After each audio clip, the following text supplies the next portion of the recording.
Welcome to our channel. Today we're going to take a look at another horrible case with you, the case of Ryan Poston. Ryan Poston was born on December 30th, 1982 in Fort Mitchell, Kentucky, and grew up with three loving sisters. His parents provided him with an adventurous upbringing, allowing him to attend schools in Switzerland and the Philippines. Ryan's good looks, charming features, and charismatic personality made him a standout among his peers. After completing high school, he attended Indiana University, where he excelled in his studies, graduating with honors in 2005 with a triple major in political science, history, and geography. Following in his family's footsteps, Ryan pursued a career in law and enrolled in Salmon P. Chase College of Law at Northern Kentucky University. His ultimate goal was to run a successful law firm, providing fair and competent legal representation to those who couldn't afford high-priced attorneys. After a painful breakup in 2011, Ryan turned to his cousin, Carissa, for support. During this time, he regularly visited her in Lexington, Kentucky, where he met Shayna Hubers, a native of the city. Shayna was a charming and lively individual with a warm personality that drew people to her. Despite their 8-year age difference, their mutual attraction grew stronger with each visit Ryan made to Lexington. As they spent more time together, their connection deepened. Shayna began to spend more weekends in Highland Heights, where Ryan lived, taking care of him and cooking for him. However, their promising future came to a devastating end on October 12, 2012. In a distressing 911 call, Shayna revealed that she had just killed her boyfriend Ryan. She described a harrowing scene of domestic violence that had escalated out of control, claiming that Ryan had attempted to physically abuse her and confronted her with a gun. According to Shayna, she panicked and pulled the trigger, shooting Ryan, and then shot him several more times, believing she was putting him out of his misery. Within minutes of Shayna's call, officers arrived at the scene, responding to the shocking tragedy. When police officers arrived, they told Shayna to come out of the apartment with her hands up. At first, she was hesitant, but she eventually complied. As she walked out, the officers told her to lie down on the ground. Shayna was clearly upset as she followed their instructions. After handcuffing her and putting her in the patrol car, the officers went into the apartment and found Ryan Poston's body on the dining room floor, covered in blood. The crime scene investigators found that the apartment was slightly messy, but nothing out of the ordinary for a 29-year-old man. The investigators learned that Ryan had a concealed carry permit and owned guns, including the Sig Sauer semi-automatic that Shayna used to shoot him. From the evidence, they determined that Ryan was sitting at the table when Shayna shot him. They knew this because of the blood on the table. However, the fact that many items on the table were undisturbed raised doubts about Shayna's story. If there had been a fight, the items would have been disturbed. The investigators searched the apartment thoroughly, while other officers canvassed the neighborhood, looking for additional information. One neighbor, Nikki, provided valuable information to the detective. Nikki knew Shayna well and believed that Ryan didn't return Shayna's dedication to him. According to Nikki, they frequently argued, often disturbing the peace. Months earlier, Nikki recalled an incident where Shayna came to her door in tears, saying she was afraid of Ryan. Shayna claimed that Ryan had picked her up and thrown her down the hallway, injuring her. Nikki encouraged Shayna to report the abuse to the police, but Shayna chose not to. At the police station, detectives took Shayna to an interrogation room to question her about shooting Ryan. Before questioning her, they read her Miranda rights, informing her of her right to an attorney. Shayna exercised this right and requested an attorney. However, she chose to talk to the detectives despite this. When asked about the victim, Shayna replied, "The man I killed," which showed a sense of detachment. She claimed she acted in self-defense, saying Ryan had grabbed her by the throat and thrown her around the apartment. Shayna described the night as surreal and out of body.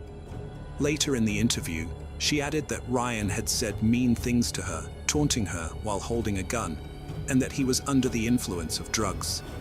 Shayna maintained that she shot Ryan because she believed he was going to kick her out of his condo. She said she picked up the gun and shot him once, and then shot him several more times after seeing him twitch.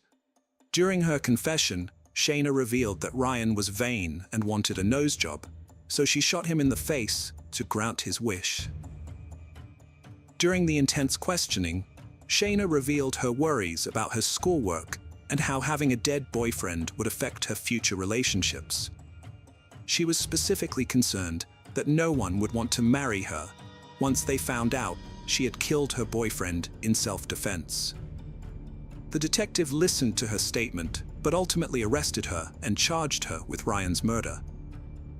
Shayna appeared genuinely surprised by her arrest, claiming she had acted in self-defense when she shot him. In 2015, Shayna's trial began, filling the courtroom with anticipation. The prosecutor started by comparing Shayna to Jodi Arias, who had also been accused of murdering her boyfriend, Travis Alexander. The similarities between the two cases added to the tension in the courtroom as everyone waited for the verdict.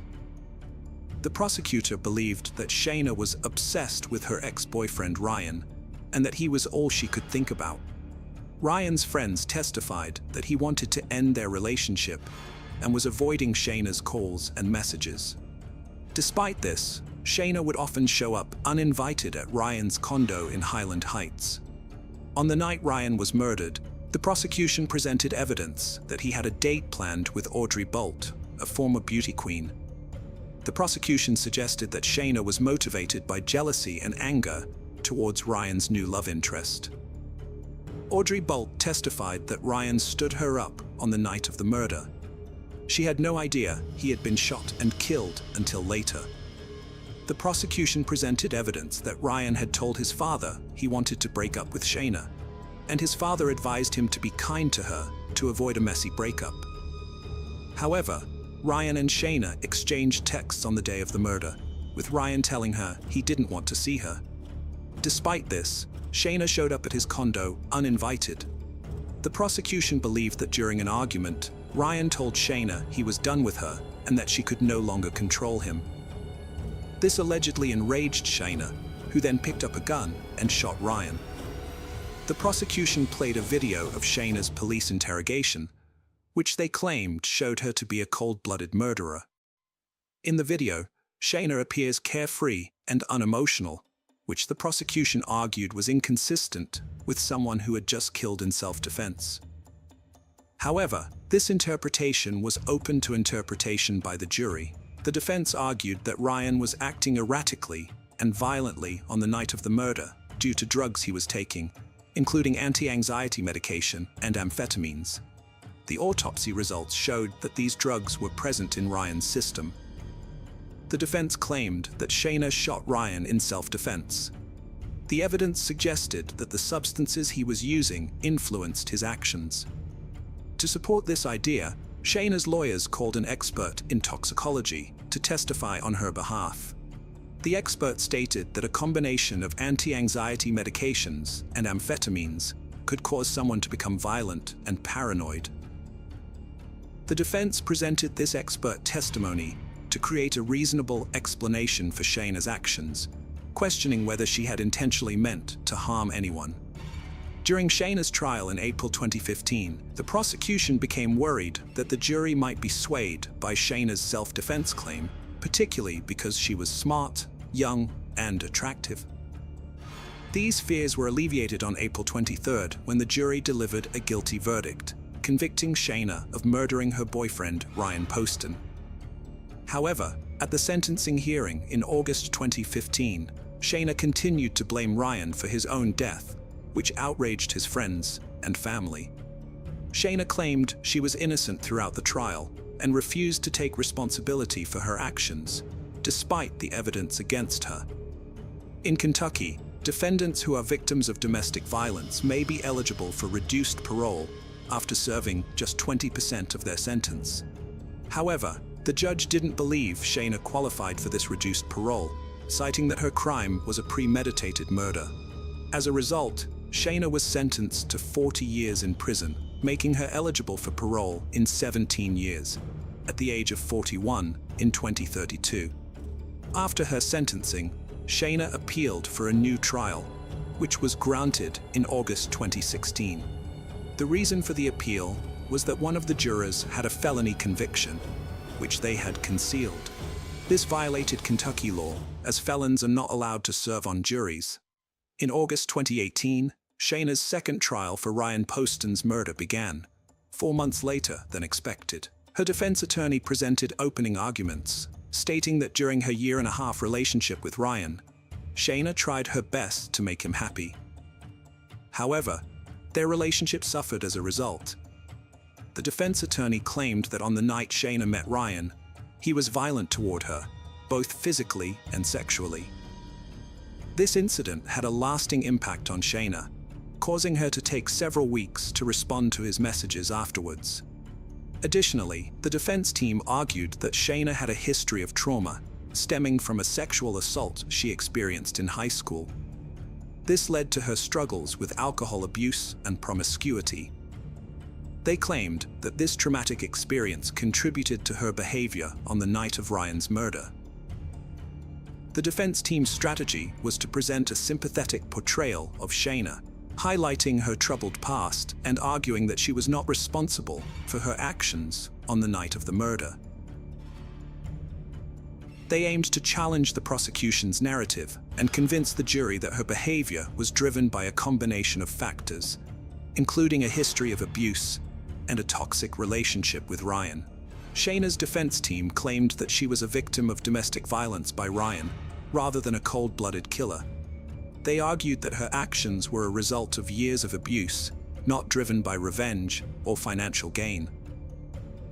The defense pointed out that Ryan constantly belittled Shayna about her weight and breast size, making her feel insecure and inadequate.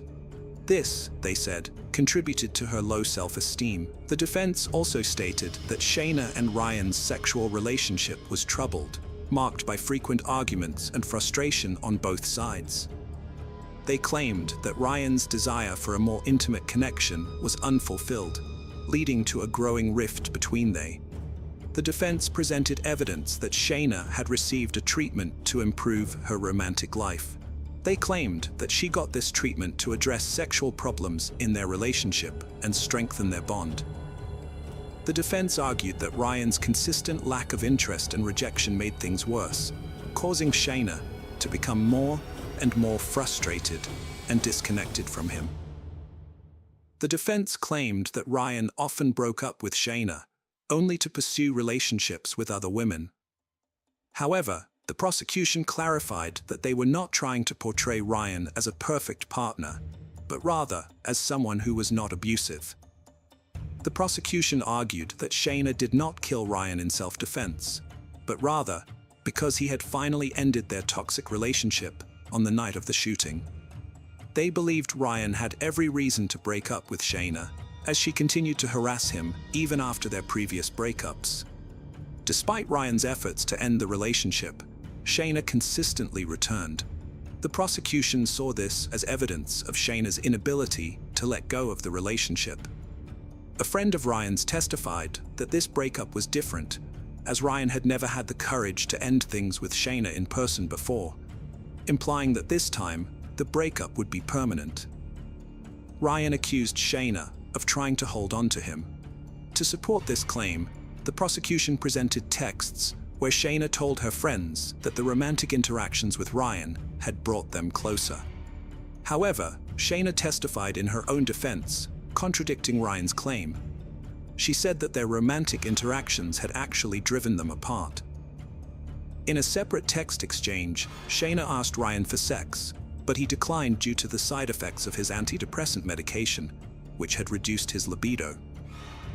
Despite these conflicting accounts, Shayna testified that Ryan had forcibly had sex with her. After 5 hours of deliberation, the jury again found Shayna guilty of murdering Ryan, despite the contradictory testimonies and evidence. The jury confirmed their original verdict, and during the sentencing hearing, Shayna's mother emotionally addressed the judge. sharing stories of her daughter's remarkable singing talent, which had earned her multiple college scholarships. Through tears, she asked the jury to consider granting Shayna parole, emphasizing that her daughter still had the potential to positively impact others' lives. Shayna's mother made it clear that her plea did not diminish the profound grief and pain experienced by the family of Ryan Poston. Despite her mother's emotional appeal, Shayna was sentenced to life in prison without the possibility of parole. According to the sentence, Shayna must serve at least 17 years before becoming eligible for parole in 2032. She is currently serving her sentence at the Kentucky Correctional Institute for Women in Pewee Valley, Kentucky. Hello friends, welcome to our channel. Today we're going to take a look at another horrible case with you, the case of Mary Catherine Higdon. Mary Catherine Higdon was born in 1994. Mary was a lively and cheerful child who loved making people laugh with her humor, impressions, and playful antics. She had a special bond with her pet frog, which she'd often take on walks around town. Mary was an outdoorsy person who enjoyed exploring nature and appreciating its beauty. She was also passionate about performing, often putting on shows for her family that showcased her creativity and imagination. Her family saw great potential in her and thought she had a bright future ahead. As she grew older, Mary developed a strong interest in firearms. She learned to handle guns responsibly and appreciated their power. She became a skilled marksman and continued to develop her skills. During her high school years, Mary met her partner, Stephen Freeman, who would become the love of her life. Stephen was born on January 1st, 1995, in Griffin, Georgia, where he grew up with his parents and brother. He had a happy childhood, surrounded by a loving family and many friends who described him as laid-back, kind, and helpful. Stephen enjoyed spending time outdoors and exploring nature. Stephen was particularly close to his parents, but he shared a special bond with his mother. When she graduated from college after returning to school, Stephen wrote her a heartfelt letter expressing his admiration for her achievement. In the letter, he praised her hard work and determination, saying he looked up to her every day and loved her more than words could say. Stephen had immense respect and appreciation for his mother, which was clear in the way he spoke about her. After meeting in high school, Stephen and Mary Catherine formed a strong bond, united by their passion for outdoor activities like hiking, camping, fishing, and hunting. Their shared love of nature became the foundation of their robust relationship. After graduating from high school, the couple decided to take the next step by moving in together in Griffin, Georgia. Living together in their own space thrilled Mary Catherine and Stephen. What's more, Stephen's mother welcomed Mary Catherine into their family, treating her like a daughter. Every Sunday, the couple would visit Stephen's parents for a big family dinner, a tradition that brought them all closer together and solidified Mary Catherine's place within the family. Stephen's friends were initially hesitant about his relationship with Mary Catherine, but as they got to know her better, they began to appreciate her positive influence on Stephen's life. They saw how happy and joyful she made him, and they admired her enthusiasm for the outdoors. Stephen and Mary Catherine had different occupations. Stephen worked as a metal worker, specializing in roof repairs. Mary Catherine, on the other hand, had two part-time jobs. She worked as a teacher's assistant at St. George's Episcopal School, a preschool in Milner, Georgia. Additionally, she was employed at a sporting goods store where she sold guns. Interestingly, one of Stephen's close friends, Thomas Skinner, was also a colleague of Mary Catherine's at the sporting goods shop. Mary Catherine learned about basic gun safety while working at a sporting goods store, which taught her how to properly hold, load, and shoot a gun.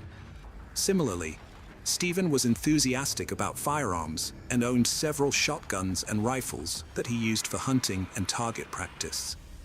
He also kept a Glock 42 handgun at home for self-protection. After 5 years together, Mary Catherine and Stephen were still living in their apartment in Griffin, Georgia, by the summer of 2018.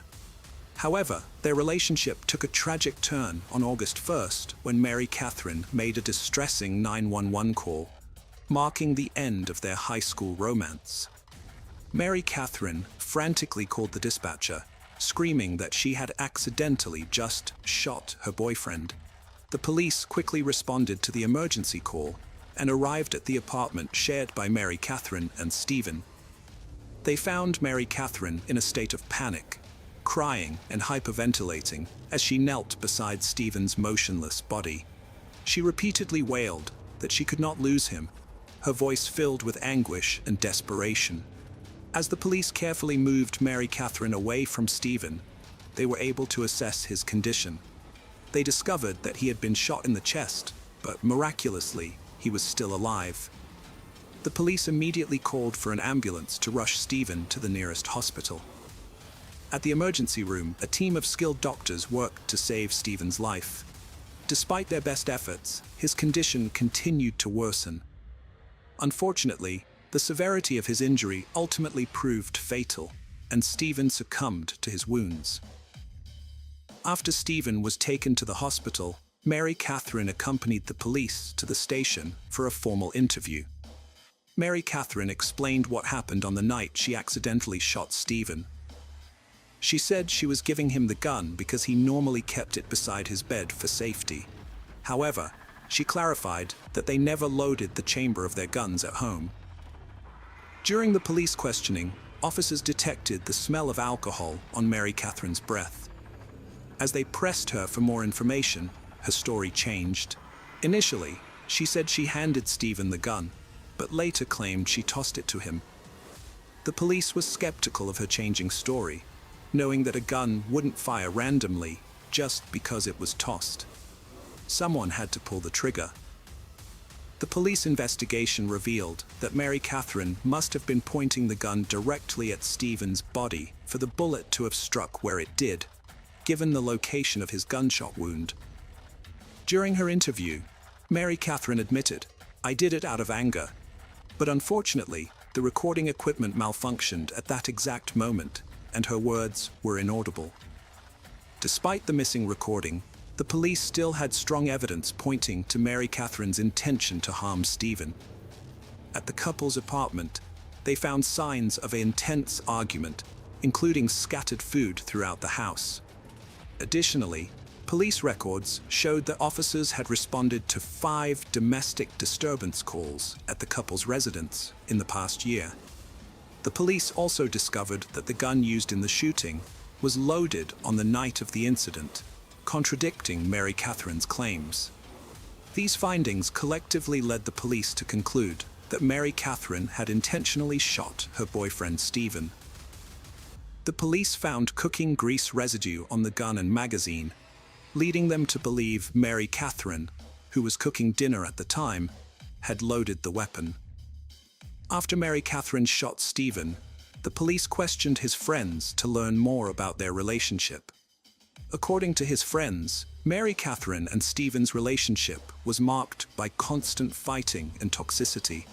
They reported that the couple frequently had intense, heated arguments. Mary Catherine was described as possessive and verbally abusive towards Stephen, with signs of mental instability that heightened the tension between them. Whenever Stephen tried to create distance by leaving their apartment, Mary Catherine would barrage him with relentless texts and calls, forcing him to block her. One of Stephen's friends revealed that Stephen had confided in him about Mary Catherine's history of threatening him with a gun. Specifically, she had pulled a firearm on him at least 3 times in the past. Despite this, Stephen chose not to report these incidents to the authorities because he was worried about Mary Catherine getting into trouble. Stephen's friends stressed that his top priority was always Mary Catherine's well-being, even when it put his own safety at risk. When Stephen's friends learned that Mary Catherine had accidentally shot him, they were skeptical because they knew she was knowledgeable about handling firearms. In fact, just 3 months prior to the shooting, Stephen had texted a friend to say that Mary Catherine was running wild outside, screaming and attempting to shoot both him and herself.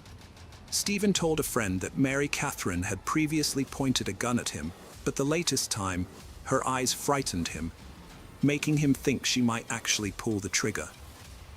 By July 2018, Stephen was exhausted with Mary Catherine's behavior and considered leaving her. In July, Stephen planned to secretly move to another town while Mary Catherine was out, without telling her. He was afraid of how she might react if she knew he was leaving. Just 2 days before Mary Catherine fatally shot Stephen, the police found a series of revealing text messages from July 30th. The conversation started with Stephen sending Mary Catherine a friendly message. "Good morning, beautiful. Don't forget." Mary Catherine responded with, "Have a great day." Stephen replied, "You too. Love you." However, the night of July 31st, Stephen avoided Mary Catherine's texts and calls, as they were in the middle of a fight, and instead spent the evening at a friend's house. On the night of August 1st, Mary Catherine was at home preparing dinner when she realized Stephen wasn't there. She contacted Stephen's mother, who told her that he was with his friend. Angry and feeling betrayed, Mary Catherine drove to his friend's house, determined to confront Stephen. When she arrived, she saw Stephen sitting in the passenger seat of his friend's truck. Mary Catherine pulled up alongside and began yelling at Stephen, who tried to calm her down, promising to come home soon.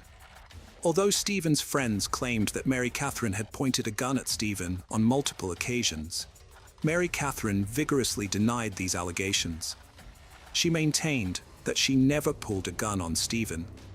However, Mary Catherine did admit to having threatened to take her own life with a gun on several occasions.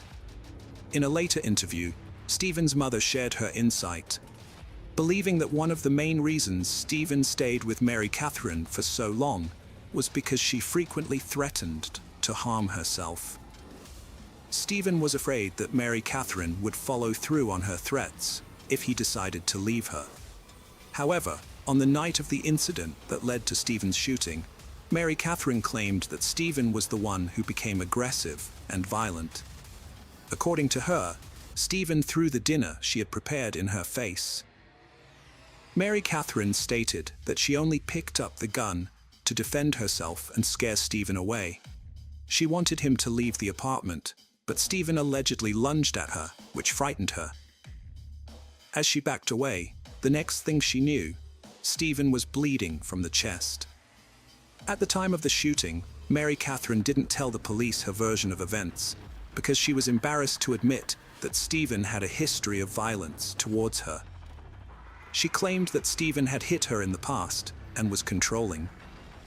She even recalled an incident where Stephen kicked her out of bed with such force that she hit her head on the door frame. However, Stephen's friends had a different perspective on their relationship. They claimed to have witnessed Mary Catherine being physically aggressive towards Stephen, stating that she had slapped him hard in the face. Mary Catherine's sister contradicted her account of their relationship, revealing that she had seen bruises on Mary Catherine's arm 2 weeks before Stephen was killed. When questioned, Mary Catherine confided in her sister that Stephen had grabbed her, causing the injuries. After investigating Stephen's death as a murder, the authorities charged Mary Catherine with murder, aggravated assault, and firearm possession during a felony. The prosecution offered her a plea deal, proposing a life sentence with possible parole if she pleaded guilty. However, Mary Catherine declined the offer, opting to stand trial and assert her innocence. At the trial, Mary Catherine maintained that she shot Stephen in self-defense, denying the charges against her. The trial, which began on June 17, 2019, nearly a year after Stephen's death, exposed the tumultuous relationship between Mary Catherine and Stephen. Mary Catherine's lawyers argued that she acted out of genuine fear, citing Stephen's history of violence and abuse. Mary Catherine testified that she was the victim of Stephen's controlling, manipulative, and dangerous behavior, which included physical, mental, emotional, verbal, and sexual abuse. She described being hit, humiliated, and degraded by Stephen on multiple occasions, and shared specific incidents where he smacked her around and verbally abused her. Mary Catherine explained that Stephen's constant threats and abuse left her feeling trapped, fearful for her life, and constantly walking on eggshells to avoid triggering his anger. She presented evidence in the form of text messages, including one where Stephen threatened to punish her, which she said meant he would physically harm her. Another text message showed Stephen's explicit threat to hit her back twice as hard if she defended herself. Mary Catherine's defense team also presented messages that supported her allegations of sexual assault, including a text where Stephen mentioned his red room, which she described as a place where they engaged in violent and aggressive intercourse.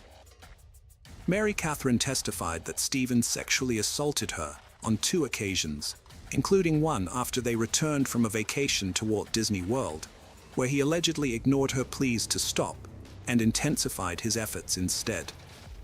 The defense presented over 60 pages of text messages from Stephen, which showcased his pattern of verbal assaults and threatening behavior towards Mary Catherine. These messages included disturbing images and captions, such as one showing Stephen holding a dead fish, accompanied by the caption, "This is you." Another message showed Stephen's violent threats towards Mary Catherine after she cheated on him, where he wrote, "I'm going to wreck you for wrecking me." The defense also alleged that Stephen's drug and alcohol addiction contributed to his violent outbursts. Mary Catherine maintained that she was the one who ended the relationship, not Stephen, and that her actions on the night she shot him were a result of her desperation to escape the abuse. Mary Catherine claimed that Stephen had reacted violently to some news and had threatened to attack her, causing her to defend herself by grabbing a gun. She said the last thing she had told him before shooting was to get out of her house. However, Stephen's friends and family disputed Mary Catherine's allegations, describing Stephen as a friendly and caring person. Stephen's mother said she was unaware of any threatening messages her son had sent Mary Catherine and did not condone such behavior. Although she acknowledged that Stephen may have said some angry things, she believed he did not mean them. In court, the prosecution questioned Mary Catherine about her story, pointing out that she had never reported any alleged abuse by Stephen. They also presented evidence that Mary Catherine had searched for violent and explicit content online just hours before the shooting, which she claimed was to find ways to make Stephen happy. The prosecution argued that Mary Catherine had changed her story about the shooting multiple times, and that a text from Stephen suggested she had pointed a gun at him before. Additionally, Stephen's friends testified that they had witnessed Mary Catherine's violent behavior towards him. After 4 hours of deliberation, the jury found Mary Catherine not guilty of murder, assault, and other charges. The verdict surprised Stephen's loved ones, who felt that justice had not been served. Later, the jurors revealed that they believed Mary Catherine had intentionally killed Stephen, but there was not enough evidence to prove it beyond a reasonable doubt. This lack of evidence made it difficult to determine whether the shooting was murder or self-defense. Hello friends, welcome to our channel. Today we're going to take a look at another horrible case with you. The case of Alex Murdaugh. Alex Murdaugh attempted to follow in his family's footsteps by pursuing a law degree from the University of North Carolina, where he met his future wife, Margaret Maggie Branton. They started dating in 1991 and got married 2 years later, on August 14, 1993, at the Second Presbyterian Church in South Carolina. Alex and Maggie had 2 sons, Richard Buster Murdaugh and Paul Murdaugh. Alex joined his family's law firm, PMPD, as a personal injury attorney, aiming to continue his family's legacy. However, unlike his ancestors, Alex misused the power and influence his family's firm provided, covering up financial crimes, theft, and possibly even murder. For over a decade, Alex's dishonest dealings went unnoticed until his youngest son, Paul, was involved in a fatal boating accident. This incident was the latest in a series of suspicious deaths surrounding the Murdaugh family, leading people to speculate that these accidents were not coincidental and were instead part of a larger cover-up, given the family's history and resources. Here's what happened on February 23, 2019. Paul Murder, fresh out of high school, took his family's boat to Pucas Island for a party with friends. The group, including his girlfriend Morgan Dowie, Anthony Cook, and Miley Allman, wanted an unsupervised night of fun. They planned a house party and oyster roast on the island. To make the night complete, Paul used his older brother's ID to buy beer and hard liquor. They left the Myrtle River house around 7 p.m. and continued partying until midnight. Feeling restless, Paul suggested driving the boat to downtown Beaufort, where he and his friend Connor had 2 rounds of shots at around 1 a.m. As they headed back to the boat, a surveillance camera caught a tender moment between Anthony and Mallory. Paul, who was heavily intoxicated, started acting strangely on a boat ride with friends. At 1:15 a.m., the group got back on the water, but things quickly spiraled out of control. Paul drove the boat in circles, showing signs of intoxication, and got into an argument with the others. Anthony wanted to get out on a nearby rock, but Paul refused. GPS footage later showed that the boat's speed increased at some point. Although Paul denied deliberately speeding up, he was in control of the wheel. The boat crashed into Arroyo Creek Bridge at 2:20 a.m., throwing Mallory into the water. The others were severely injured. Connor broke his jaw, and Morgan's hand was badly hurt. Connor called 911, and help arrived soon after. When the deputy sheriff arrived, he saw blood in the main compartment and a large split in the hull from the impact. All the teenagers involved were extremely drunk, and everyone except Anthony required hospital treatment. Paul refused treatment despite being extremely agitated and having a blood alcohol level of 0.243, significantly higher than the legal limit. The search for Mallory's body took 8 days, and she was found to have died from a combination of blunt force trauma to the head and drowning. Despite multiple eyewitnesses stating that Paul was out of control while driving the boat, he was not arrested or charged. This led to rumors that Alex Murder had used his influence to protect his son from justice. In March 2019, the Murder family was served with a wrongful death lawsuit. Mallory's family alleged that Paul's mother, Maggie, was aware that her son was drunk when they went boating, and that Buster had helped them obtain fake IDs to buy alcohol. Paul was finally charged with 3 felonies on April 18, 2019, but he never made it to court because he died before his trial. A series of mysterious deaths have been linked to the Murder family. One incident involved Stephen Smith, a gay teenager, who was found dead on July 8, 2015. His official cause of death was blunt force trauma to the head, and it was initially ruled a hit-and-run incident with no suspect arrested. However, Stephen's mother believed he was the victim of a hate crime. There were rumors that Stephen was in a relationship with Alex Murder's oldest son, Buster, and that Buster might have been involved in Stephen's death. Gloria Satterfield, the Murder family's longtime housekeeper, died on February 26, 2018, due to complications from a severe head injury. Alex Murder claimed that his dogs had caused her to trip and fall, but there was no autopsy to confirm this account. The case was reopened on March 22, 2023, and it was revealed that Gloria's death was actually a murder, although no suspects have been named. Alex Murder's family was involved in a wrongful death lawsuit after his housekeeper, Gloria Satterfield, died in 2018. The lawsuit resulted in a $4.3 million insurance policy settlement, but the money never reached Satterfield's sons. Instead, Murder allegedly conspired with his friend Corey Fleming, a lawyer and godfather to one of Murder's sons, to steal the payout. The money was diverted to Murder's bank account, and the Satterfield family was never notified. Satterfield's sons filed a new civil lawsuit against Murder in September 2021. On the same day, state investigators opened a criminal investigation into Satterfield's death, citing inconsistencies in the coroner's report. The Satterfield family allowed authorities to exhume Satterfield's body for further investigation.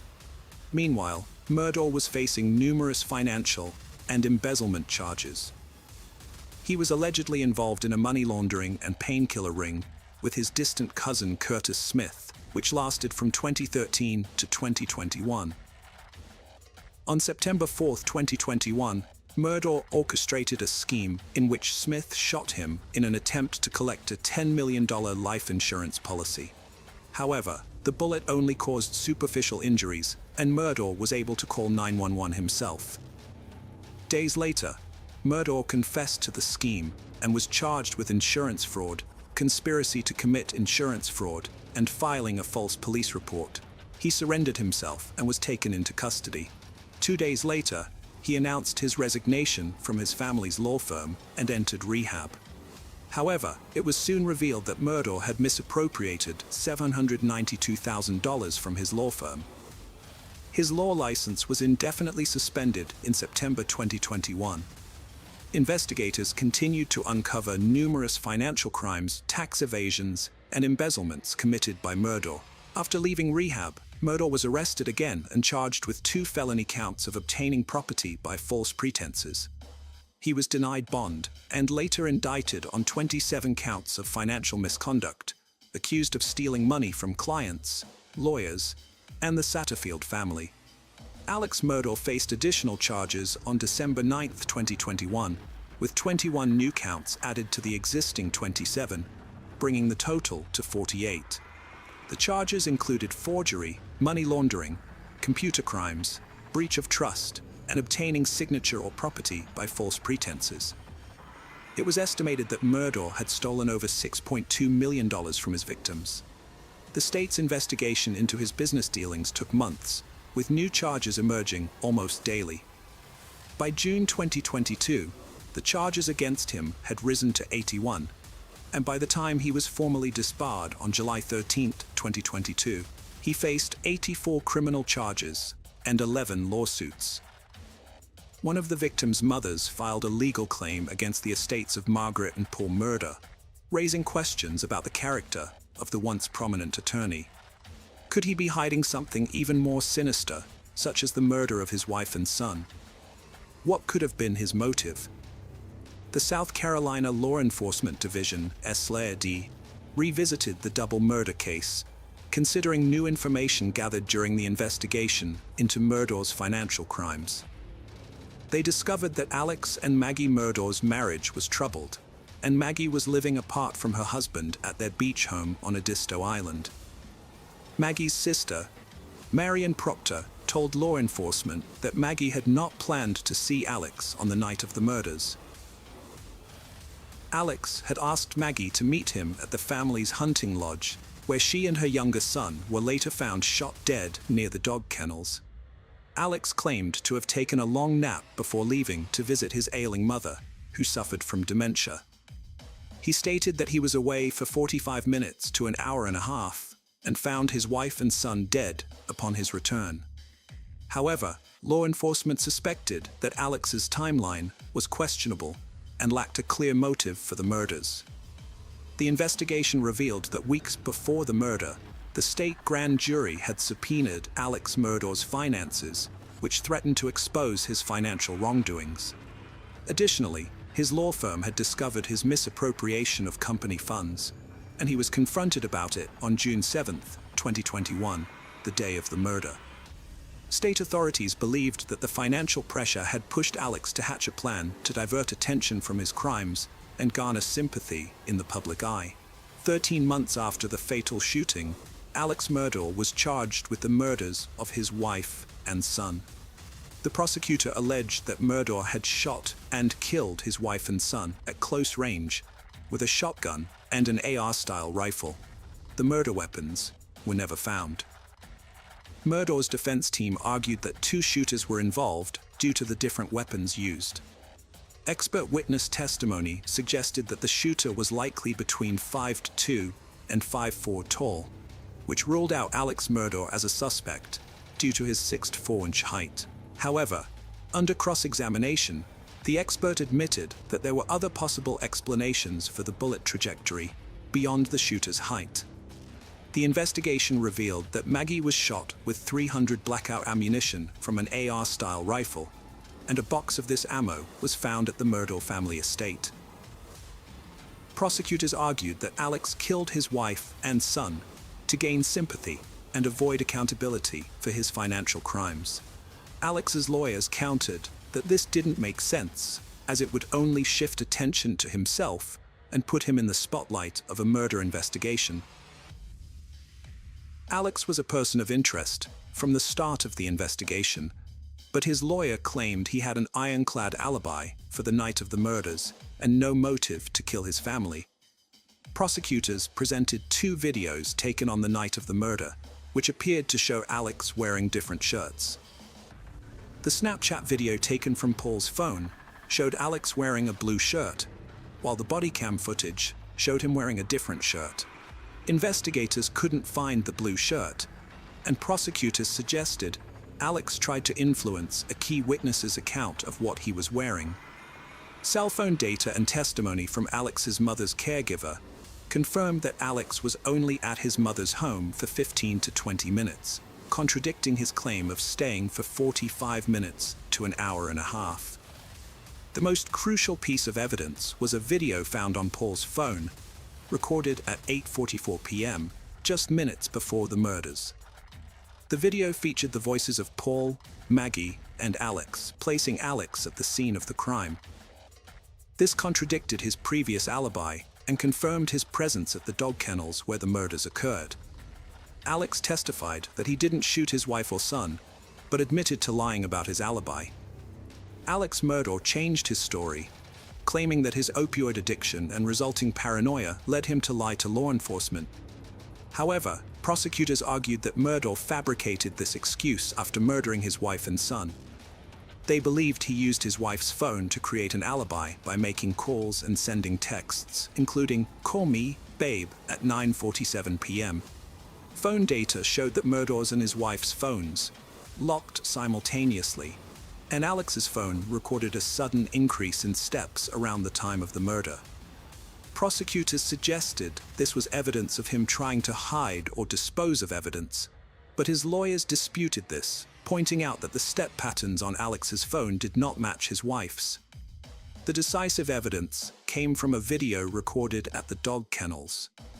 After deliberating for just 3 hours, the jury found Murdaugh guilty on all counts on March 2, 2023. He was sentenced to 2 consecutive life sentences without parole. Additionally, he received a 5-year sentence for possession of a weapon during a violent crime. Murdaugh pleaded guilty to 22 financial crimes as part of a deal, but maintains his innocence in the murders. He appealed his conviction on March 9, 2023. In a surprise move, his lawyers filed a motion for a new trial, alleging that Rebecca Hill, a court clerk, had engaged in jury tampering. Hill denies the allegations, which include advising jurors to disregard Murdaugh's testimony and other defense evidence, pressuring them to reach a quick guilty verdict, and misrepresenting critical information to the trial judge. A hearing is scheduled for Murdaugh's lawyers to present evidence and witnesses to support their claim. However, a judge has not yet been assigned to preside over the hearing. With over 100 financial and drug crime charges pending, as well as multiple lawsuits, it is clear that the Alex Murdaugh case is far from over. Hello friends, welcome to our channel. Today we're going to take a look at another horrible case with you. The case of Michael Haight. Michael Haight was born on January 7, 1980 in Seattle, Washington, and later moved to Cedar City, Utah, with his family after his father finished dental school. As a child, Michael was very active and enjoyed playing sports like baseball, basketball, and soccer. He also excelled in school and achieved the rank of Eagle Scout. After graduating from high school in 1998, Michael worked at a fish plant in Alaska for the summer, where he quickly proved himself as a leader, rising to the position of line manager and overseeing a team of over a dozen men. This experience showcased his strong work ethic and dedication. Michael then embarked on a mission trip to South Brazil with the Church of Jesus Christ of Latter-day Saints, which deepened his faith and commitment to his religious community. When he returned to the United States, he pursued a business degree at Southern Utah University, graduating in 2004. During his time at the university, Michael met his future wife, Tasha Earle, and they fell in love. They got married in the St. George Temple on May 10, 2003. Michael appeared to be a devoted husband and father, often spending quality time with his family at sports events, school concerts, and working on projects together in the garage. On January 4, 2023, a shocking discovery was made at the Haight residence in Enoch. 8 bodies were found, leaving investigators and neighbors stunned. The events leading up to this gruesome finding began when Tasha Haight missed an online appointment and her husband Michael failed to show up for work. Their concerned colleagues contacted the police to perform a welfare check at the Haight residence. When officers arrived, they knocked on the door but received no response. As they surveyed the property, it seemed empty. Considering the Haight's had 5 children, the police reached out to the Iron County School District to check if any of the kids were in school that day. However, it was found that none of the children were present. Before entering the home, the police cleared the premises to ensure it was safe to do so. After a thorough search, authorities confirmed that no one required medical attention and there was no active threat. The Haight's single-story residence with a basement was declared a crime scene, and detectives arrived shortly after. In the main bedroom, detectives found 4-year-old Gavin lying on his stomach, his head turned to the left, with one arm under his head on a pillow and a blanket covering part of his body. Tasha, Gavin's mother, was also partially covered by the blanket. On the other side of the bed, detectives found an older woman, later identified as Gail Earle, Tasha's mother, lying on her back with her head resting on a pillow and partially covered by a blanket, similar to her daughter and grandson. In Bry's room, the 12-year-old girl was found lying in bed, slightly inclined and partially covered with a blanket. In Aman's room, a 7-year-old boy was found lying face down in the corner, without a pillow or blanket. His twin sister Sienna was discovered in her bedroom, lying on her left side in bed, with her head on a pillow and covered with a blanket. The eldest child, 17-year-old Macy, was found in her bed, with her head on a pillow and her body covered with a blanket. In the exercise room of the basement, the detectives found Michael Haight lying on top of a sleeping bag.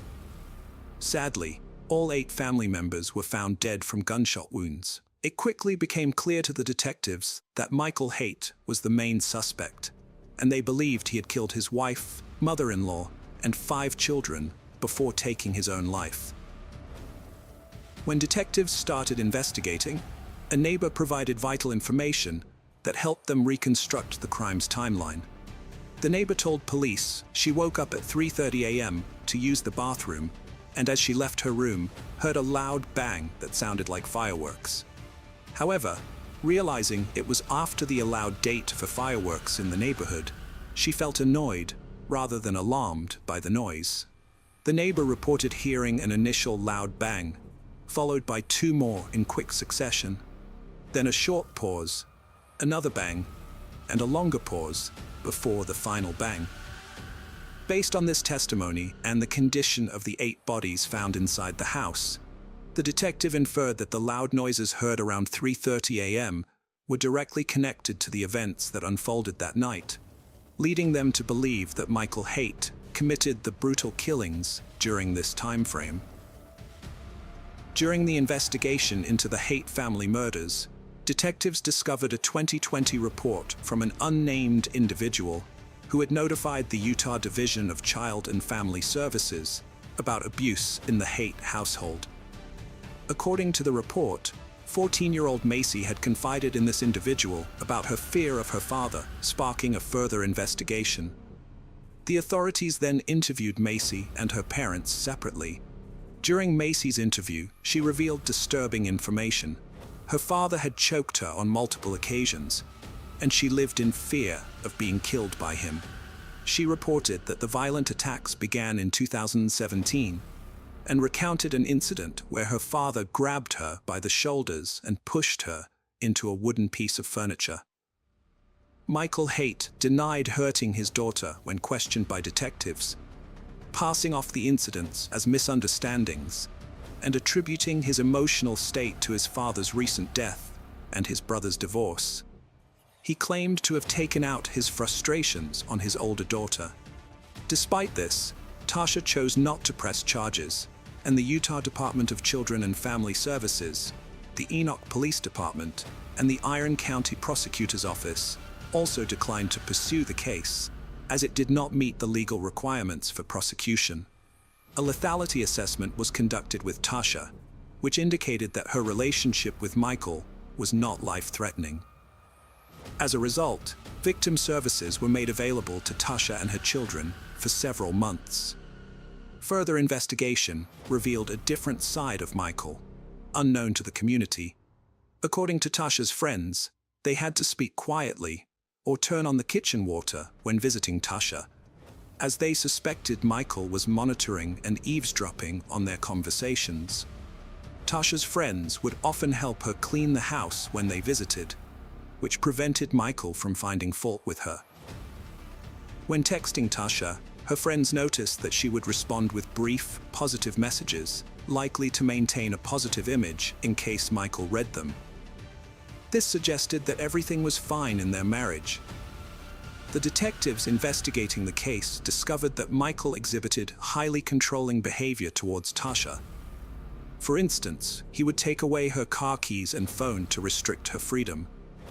Another red flag was his overreaction when Tasha bought a $30 rug from Walmart to replace a dirty one, which was a legitimate need.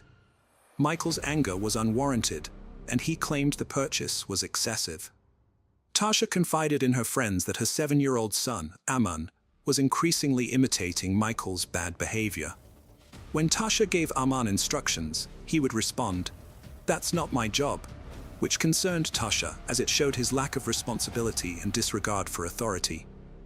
Tasha's friends reported that in 2022, Tasha attempted to prioritize her own well-being by getting her nails done, a rare treat for her given her many responsibilities. However, her husband Michael refused to let her do so, imposing strict limits on her autonomy and freedom. Moreover, Michael frequently disregarded or ignored Tasha's instructions, and their friend Aman often followed his lead in doing so. Tasha felt more confident in her appearance after indulging herself, and she decided to get her nails done every month. However, Michael was unhappy about this decision and expressed his disapproval, worried about the cost. Tasha explained that it would only cost $25 per month, but Michael was unconvinced, arguing that the money could be better spent on their children. Michael's reaction was rooted in his need for control and sense of financial responsibility towards their family. Around the same time, Tasha started prioritizing her self-care and began losing weight, which had been a sensitive topic for her since Michael had often called her fat and ugly. However, instead of being supportive, Michael became furious and accused Tasha of cheating on him, trying to explain the sudden change in her appearance.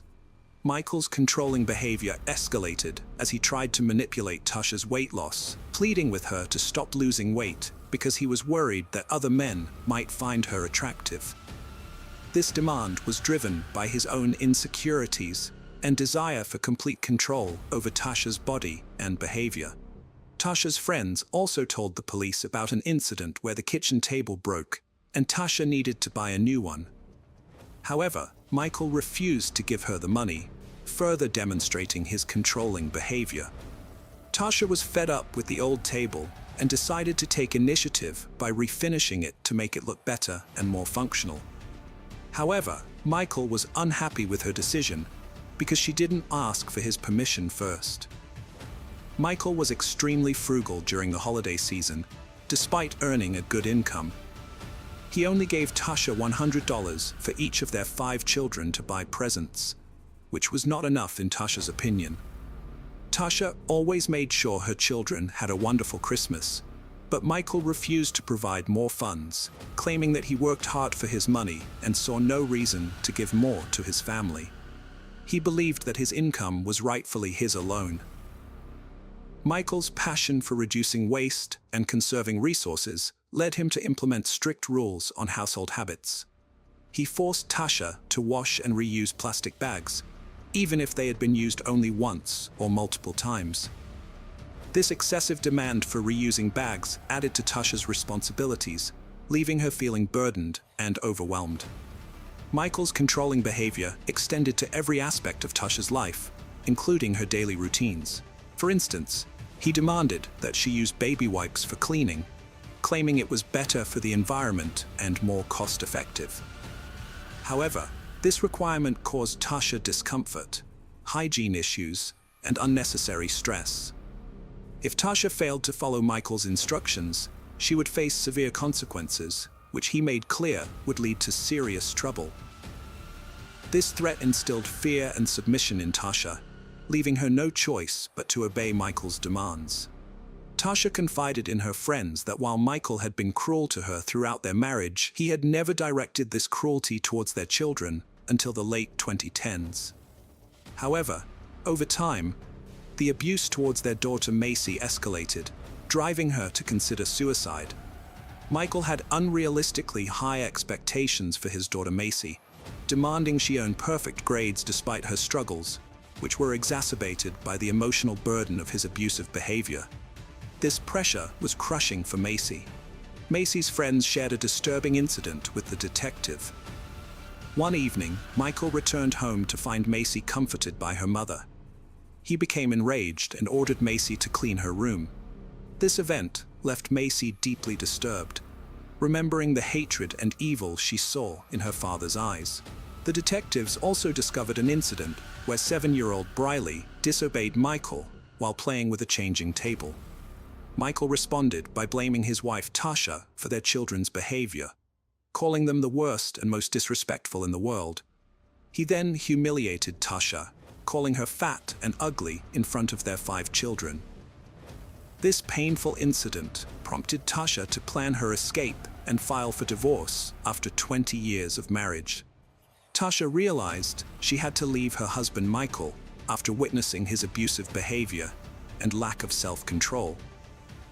She knew staying in the marriage would negatively impact her children, and their well-being was more important than her marital commitment. In December 2022, Tasha filed for divorce, but asked for the papers to be delivered after Christmas to give her children one last normal holiday before the separation. When Michael received the papers, he tried to act normal, but Tasha saw through it. He told her to leave the children behind, but she refused, taking them to her mother's home in Lynn, Utah. Michael showed up at his mother-in-law's house, trying to convince Tasha to go for a ride with him, but she refused, sensing danger. After filing for divorce, Tasha's mother moved in to support her and the children. However, Michael's actions worsened the situation. He refused to leave the family home, instead moving into the basement. Tasha discovered he had secretly transferred $220,000 from their children's savings accounts without her knowledge or consent. She also found that her inherited firearms were missing, leaving her family vulnerable. The couple's children, Macy and Briley, were affected by the constant drama at home. Macy had a secret phone to record her father's outbursts as evidence for the divorce, while Briley found solace at a neighbor's house. Both girls were relieved about their parents' divorce. On January 3, 2023, Tasha met with her attorney, expressing concerns about her divorce and Michael's volatile behavior.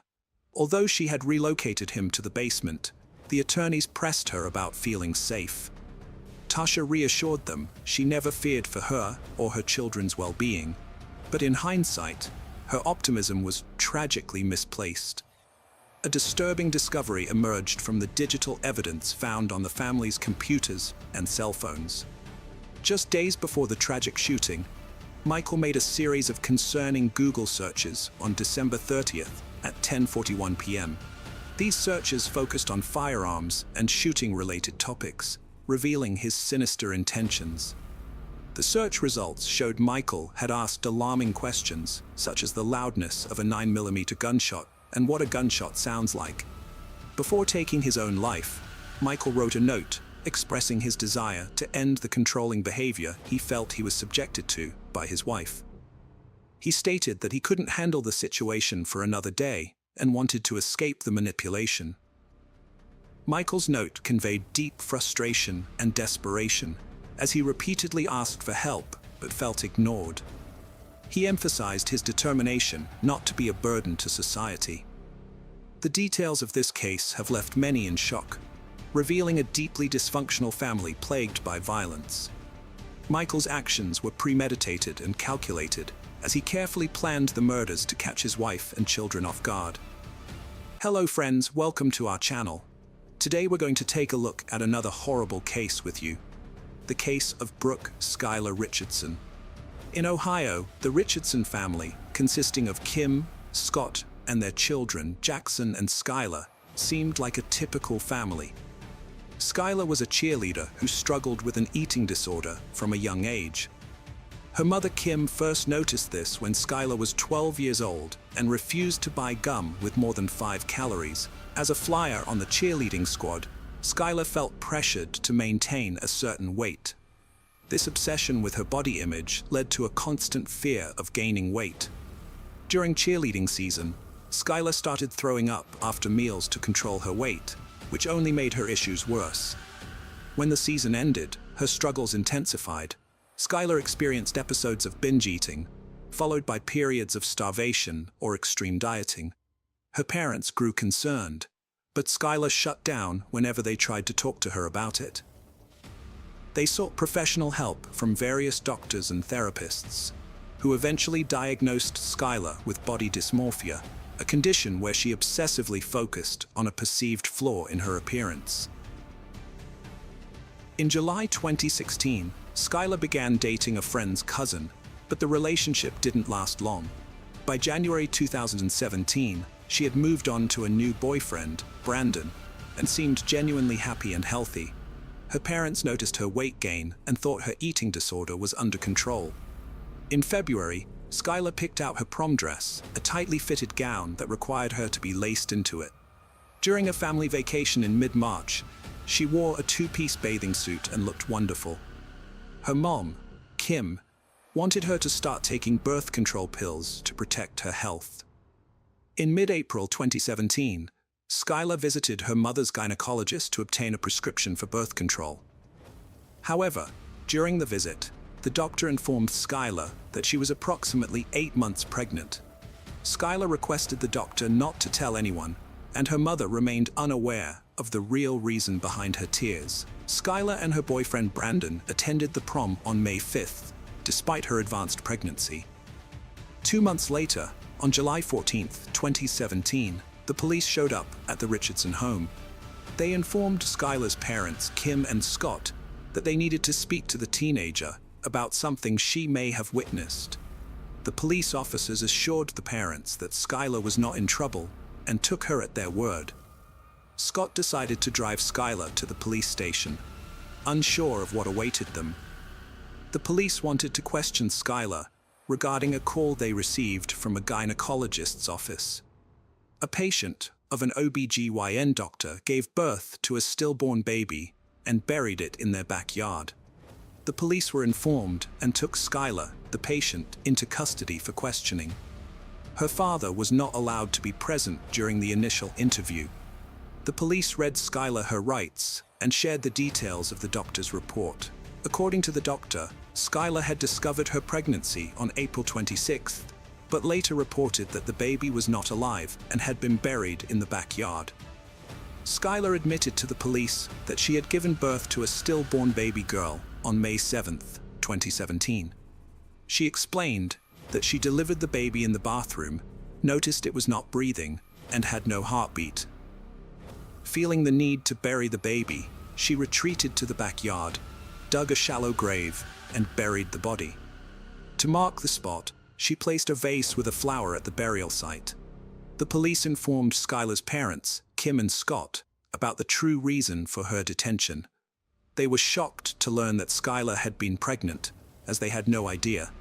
They expressed sadness that Skylar had gone through this ordeal alone and without their support. Skylar revealed that she had named the baby Annabelle and claimed the father was a close friend's cousin, whom she briefly dated. Crime scene investigators searched the Richardson backyard, removing weeds and debris to uncover the baby's remains. Despite the challenges, they found several bones, including pieces of the skull, which they carefully collected and preserved. After more than 5 hours of questioning, Skylar and her parents were allowed to return home. However, 6 days later, the police contacted Skylar again, informing her that they had received new information from the coroner's office. They claimed that the baby's bones showed signs of burning, which Skylar vehemently denied. She insisted that she would never harm her child. The police suggested that Skylar might have tried to cremate the baby to hide the evidence, but she continued to deny any wrongdoing. However, Skylar suddenly changed her story, admitting that she may have used a lighter to try and cremate the baby's remains. She also stated that the baby might have been born alive and made a noise or even cried before dying. Skylar confessed to holding the newborn too tightly, which might have contributed to its death. During a lengthy interrogation, the police gathered enough evidence to arrest Skylar on a charge of reckless homicide. They believed she had suffocated her baby. After presenting the case to a grand jury, Skylar was indicted and arrested for aggravated murder, which carries a mandatory life sentence in Ohio. At her arraignment, Skylar pleaded not guilty to additional charges of voluntary manslaughter, abuse of a corpse, and endangering children. She spent the weekend in jail until her family secured a $50,000 bond. Skylar became the center of a media frenzy following her child's tragic death. The public judged and scrutinized every move she and her family made, taking a toll on their well-being. They retreated to the safety of their home, but even stepping outside became difficult due to threats and photographers. Despite her defense attorneys believing Skylar gave a false confession, the prosecution pressed forward with their case. Even when the medical examiner retracted her initial report of burning, the prosecution clung to Skylar's admission that she had attempted to cremate the remains. Throughout this period, Skylar's family endured immense stress and fear. The public scrutiny and threats made their lives unbearable, and they struggled to navigate a world under constant scrutiny. Skylar's defense attorneys worked tirelessly to defend her against the charges. Skylar's family raised the $50,000 bail, but as a condition of her release, she was ordered to wear an ankle bracelet. She remained confined to her home, avoiding public appearances. Over 12 months, Skylar's life took a different path. Her university plans were put on hold as she awaited trial for her baby's murder. The charges were serious, and the defense filed a motion to move the trial to a different county, but it was denied. Skylar faced the trial in the original jurisdiction, grappling with the emotional and psychological impact of the allegations and her isolation. Spending time with her dogs provided comfort and companionship as she awaited her trial. Her family stood by her, believing in her innocence and hoping the truth would come to light. Despite the challenges, Skylar remained determined to fight for her freedom. In July 2019, the state offered a plea deal.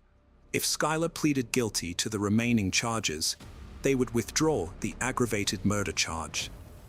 Skylar's parents were conflicted about the decision, but after careful consideration, Skylar turned down the plea deal.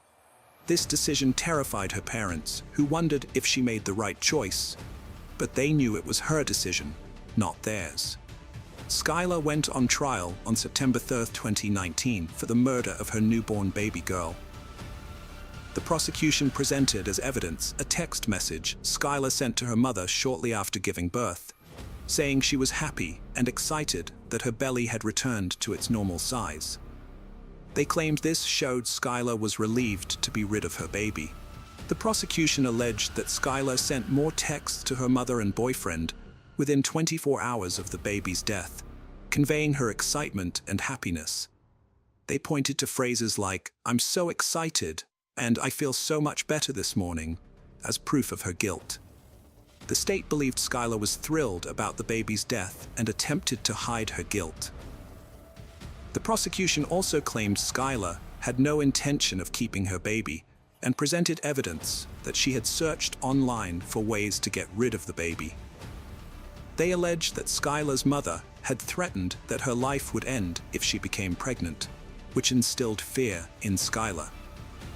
On the third day of the trial, a doctor testified that the baby's death was a violent homicide, but admitted she couldn't determine when the baby's skull fractures occurred. The defense challenged the doctor's findings, suggesting she may have been biased. The defense also questioned the doctor's methods, pointing out that she didn't examine the remains under a microscope or consult with an obstetrician. Another doctor, a fetal medicine specialist, testified that it was unlikely the baby was stillborn, citing Skylar's admission that she felt the baby moving inside her. The prosecution's case included shocking evidence, including images of the deceased baby's remains, which visibly affected Skylar during the trial. Skylar's reaction to seeing pictures of her baby's remains was to stare straight ahead, avoiding eye contact. This stoic behavior contrasted with her emotional response the previous day when the judge entered the room. Skylar's defense attorneys argued that her life was far from perfect, even before the murder accusation. They claimed the prosecution's evidence was incomplete and misleading, and some texts were taken out of context. They emphasized that Skylar's frequent use of certain language did not prove she murdered her daughter. The defense highlighted Skylar's mental health struggles, particularly her long battle with an eating disorder.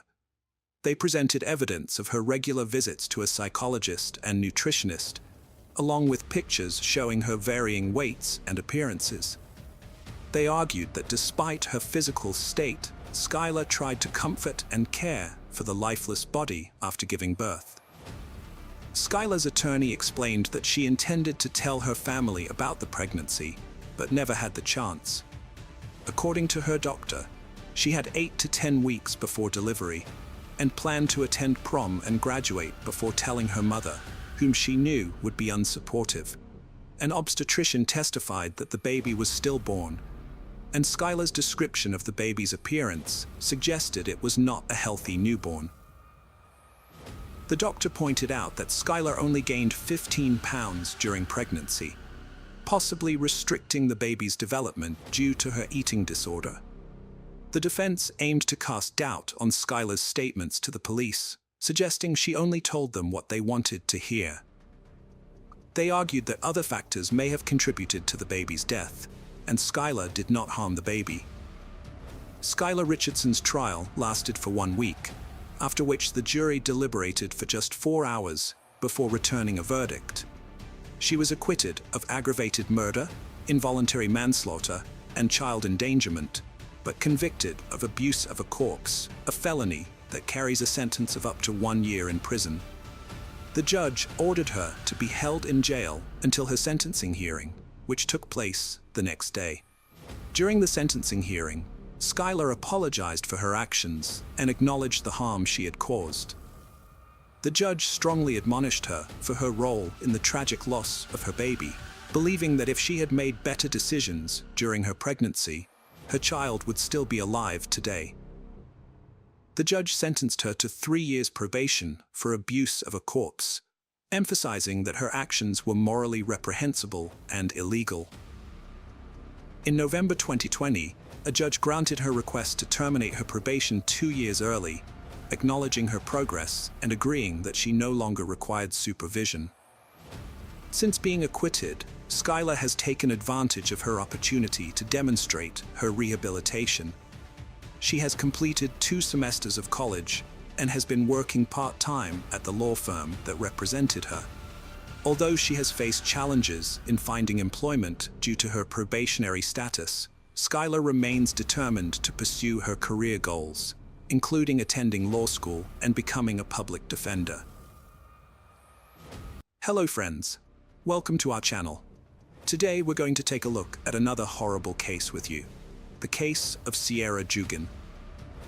Sierra Juggin was a bright and cheerful young woman who spread joy and laughter wherever she went. Her adventurous nature and ability to find humor in any situation made her a delight to be around, even when she made mistakes. As she entered high school, Sierra's confidence and enthusiasm only grew. She fearlessly tried out new experiences, including volleyball, and showed remarkable poise both on and off the court. After returning from a family vacation on July 19, 2016, Sierra was excited to start the new semester at the University of Toledo, where she had plans to study abroad. She had recently bought a new bike and was eager to take it for a spin. Her mom wanted to discuss her study abroad plans with her, but Sierra decided to visit her boyfriend Josh's house, which was 7.12 miles away beforehand. Sierra left her house in high spirits, wearing shorts and a tank top, and promised her mom she would be back by 10:05 p.m. However, when Josh tried to reach her later, her phone went straight to voicemail. Alarmed, Josh called Sierra's mom, who immediately sensed that something was wrong. Sierra's family, including her aunt and Josh, mounted a search effort to locate her after she went missing. They thoroughly searched the neighborhood, suspecting she might have been involved in an accident. Despite their efforts, they didn't find any clues or signs of Sierra's whereabouts. As time passed, Sierra's family became increasingly worried. Her mom eventually contacted the police, who arrived about an hour later. A concerned neighbor informed the family that County Road 6 was blocked off, and they rushed to the scene. There, they found a chaotic atmosphere and officers who wouldn't allow them to pass. The officers weren't able to provide any information, leaving Sierra's family in a state of panic. In desperation, they decided to seek help from the FBI.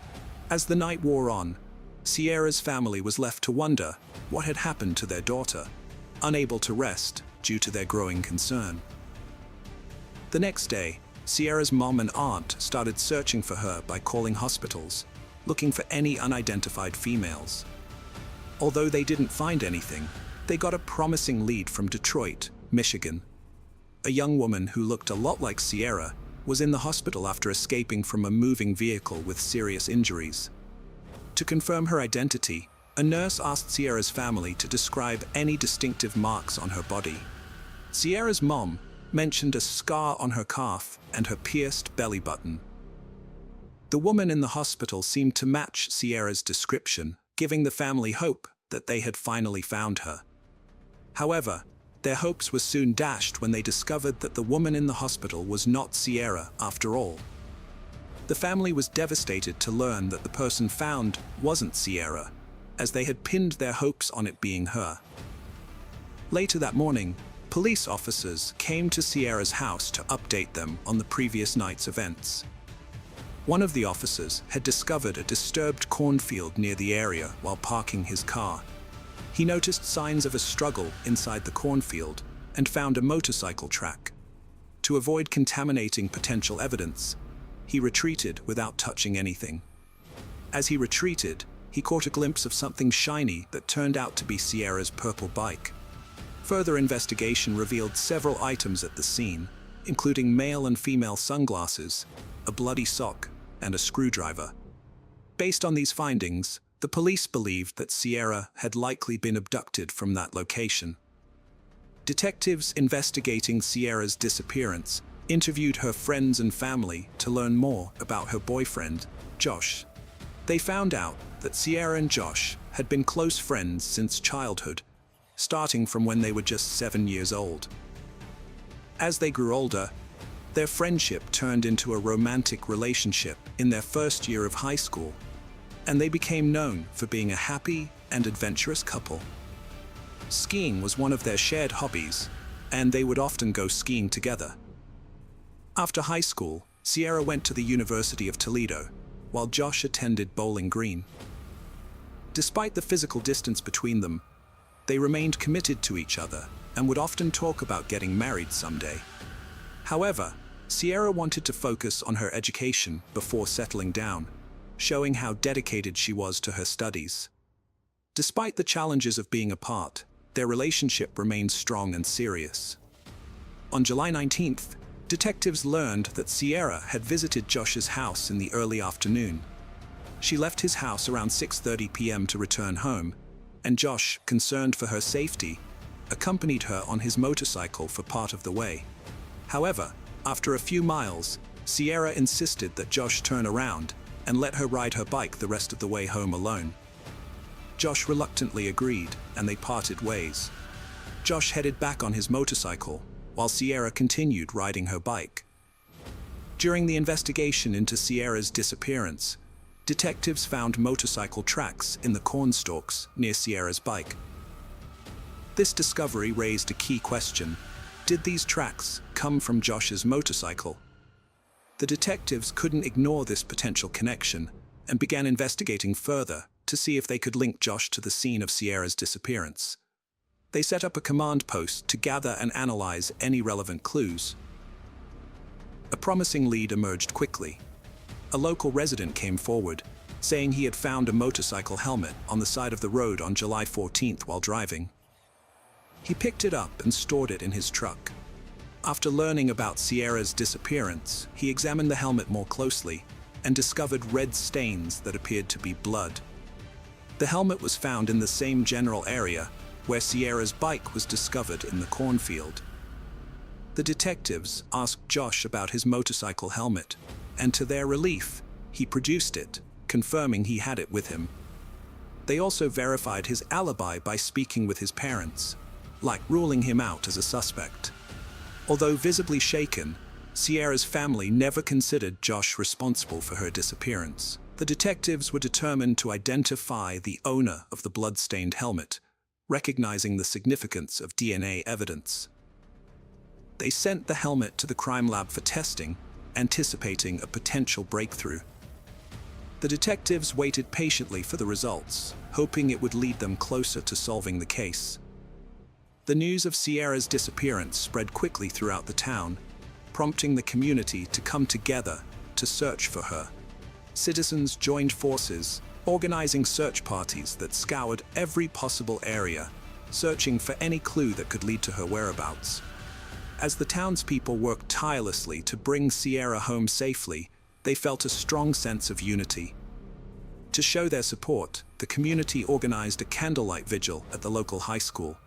The atmosphere was emotional, filled with grief, hope, and determination.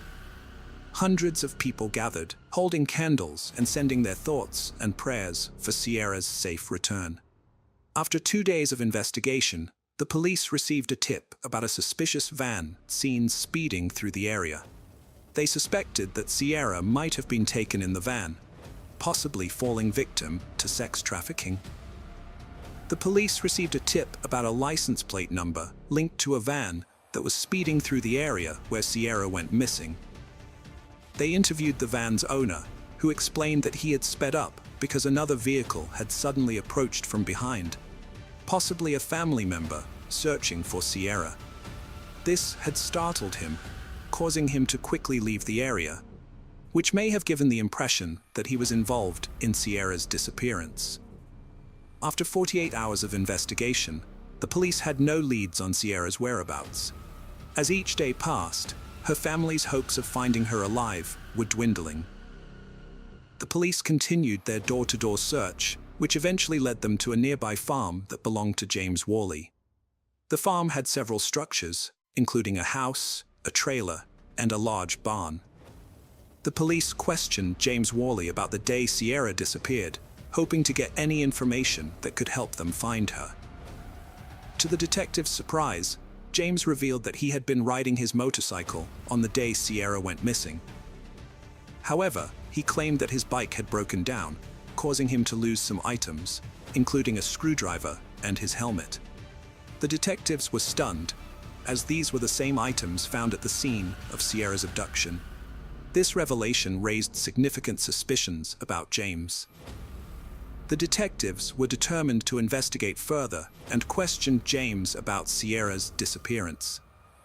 They noticed scratches on his face, indicating that he had been involved in a struggle.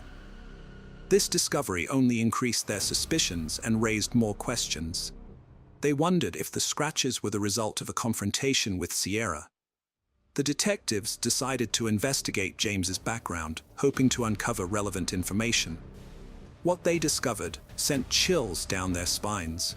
James had a dark criminal history, including a previous attempt to abduct a 26-year-old woman named Robin Garder on July 4, 1989. On that day, Robin was getting ready for a neighborhood picnic when she decided to go for a bike ride.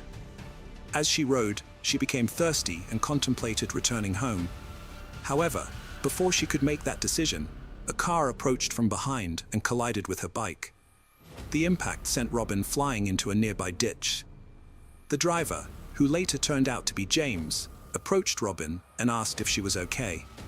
However, he soon revealed sinister intentions, striking her in the back of the head and threatening her life with a screwdriver. He forced her into his car, attempting to handcuff her. Robin resisted fiercely, preventing him from securing the second cuff. Despite being on the verge of losing consciousness, Robin continued to fight. She screamed for help, but her cries were drowned out by the desolate cornfields. Just as she was about to give up, she heard a motorcycle approaching. The rider noticed her distress and stopped to help. Robin escaped by climbing onto the back of the motorcycle, leaving her captor behind. The motorcyclist drove Robin home, where she collapsed. Her mother called the police and an ambulance, and Robin was rushed to the hospital. The motorcyclist then led the police back to the scene, where they found James still present with his car. James cooperated fully, providing identification, but his account of the events differed significantly from the truth. He denied any intention of abducting Robin, but the detectives were not convinced. James Worley claimed that he had to restrain Robin with handcuffs after a bike accident to prevent her from harming herself, not to harm her. He said he was concerned about her well-being and wanted to get her help. However, James had a dark past. In 1989, he was arrested for trying to kidnap Robin and was found guilty, receiving a 6 to 10-year sentence. Due to good behavior, he was released after 3 years. When Robin learned of his release, she was terrified, fearing he might harm her again. The police had reason to suspect James in Sierra's disappearance, given his criminal history. They obtained a search warrant for his residence, which he shared with his mother. Initially, nothing seemed out of the ordinary, but upon inspecting his expansive backyard, they found a suspicious barn. Inside the barn, they discovered a small green crate containing labeled and sealed bags of women's clothing, including a pair of bloody purple panties. The detectives also found a hidden freezer, air mattress with stains, zip ties, duct tape, and handcuffs. James claimed the items were for a porn business, but the evidence suggested otherwise. The police collected all the items for DNA testing, and the evidence led to James's arrest for Sierra's murder. The investigation continued, with the police searching every inch of James's property, including a pond, which they drained to search for evidence. The question on everyone's mind was, where was Sierra's body? The detectives expanded their investigation to the attic's front insulation and neighboring properties, recognizing that evidence might have been dispersed beyond James's property.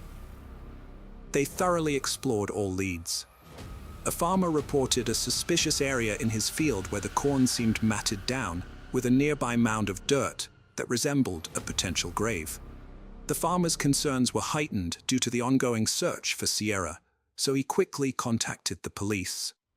The police responded promptly, noticing a fresh pile of dirt that fueled their suspicions. They carefully processed the area, avoiding potential evidence disturbance. Despite their thorough search, no clues were found regarding Sierra's whereabouts. The detectives then searched adjacent farms using drones and helicopters to cover more ground. They soon discovered a mound of dirt with freshly matted corn, with trained dogs indicating a potential crime scene. As they dug, they made a grim discovery: human remains, later confirmed to be Sierra's body. Tragically, her hands were bound behind her back, and her feet were tied to handcuffs. An object was lodged in her mouth, restricting her airway, which ultimately led to her death.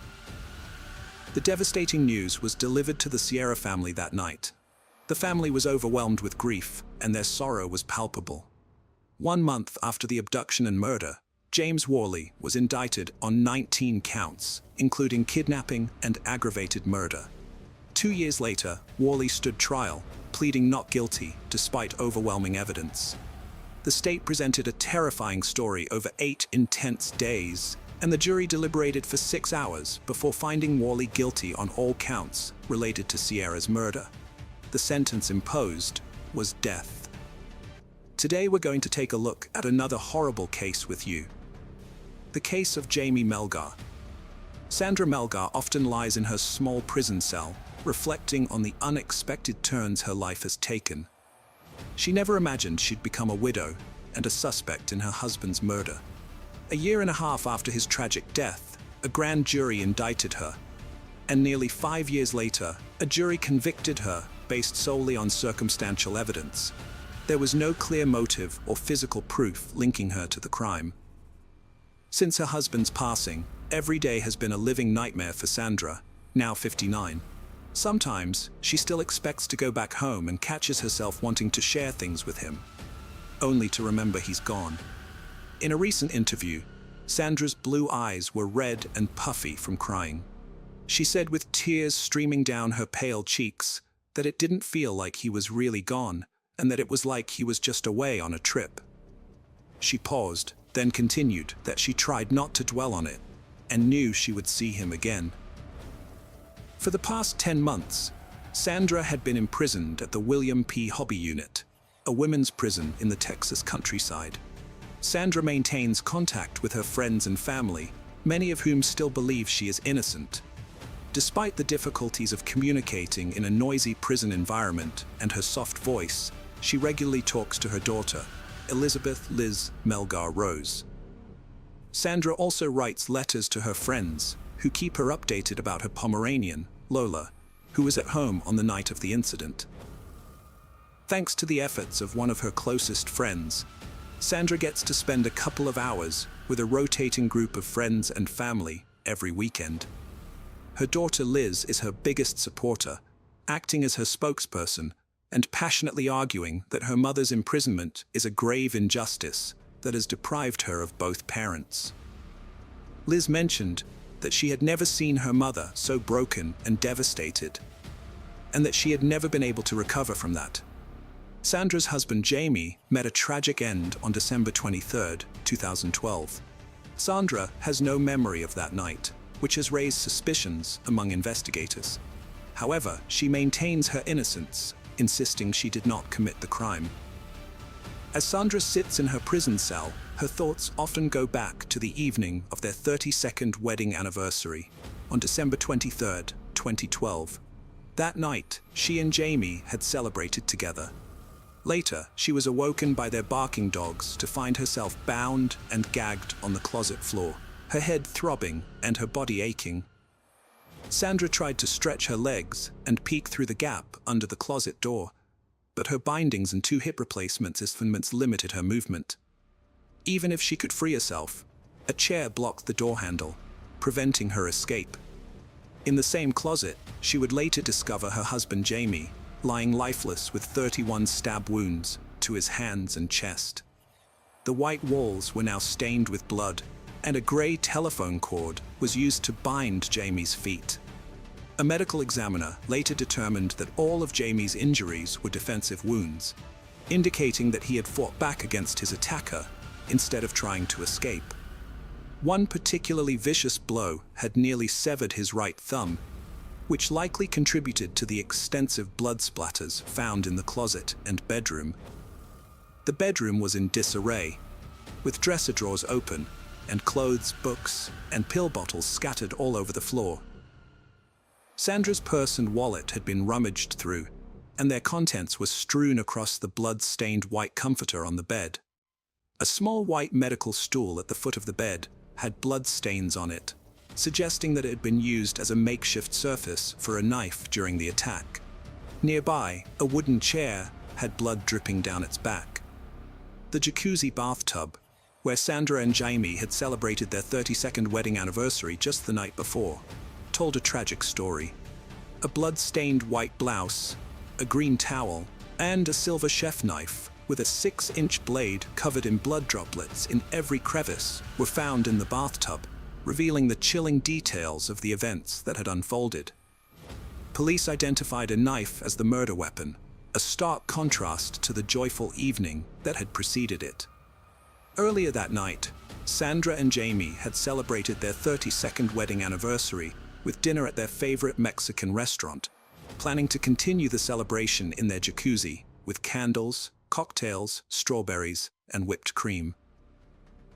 After more than 3 decades together, Jaime and Sandra remained deeply in love, as Sandra would later tell the authorities. They had met in their senior year at Lamar High School, where Jamie was immediately smitten with the 17-year-old Sandra, who had blue eyes and blonde hair.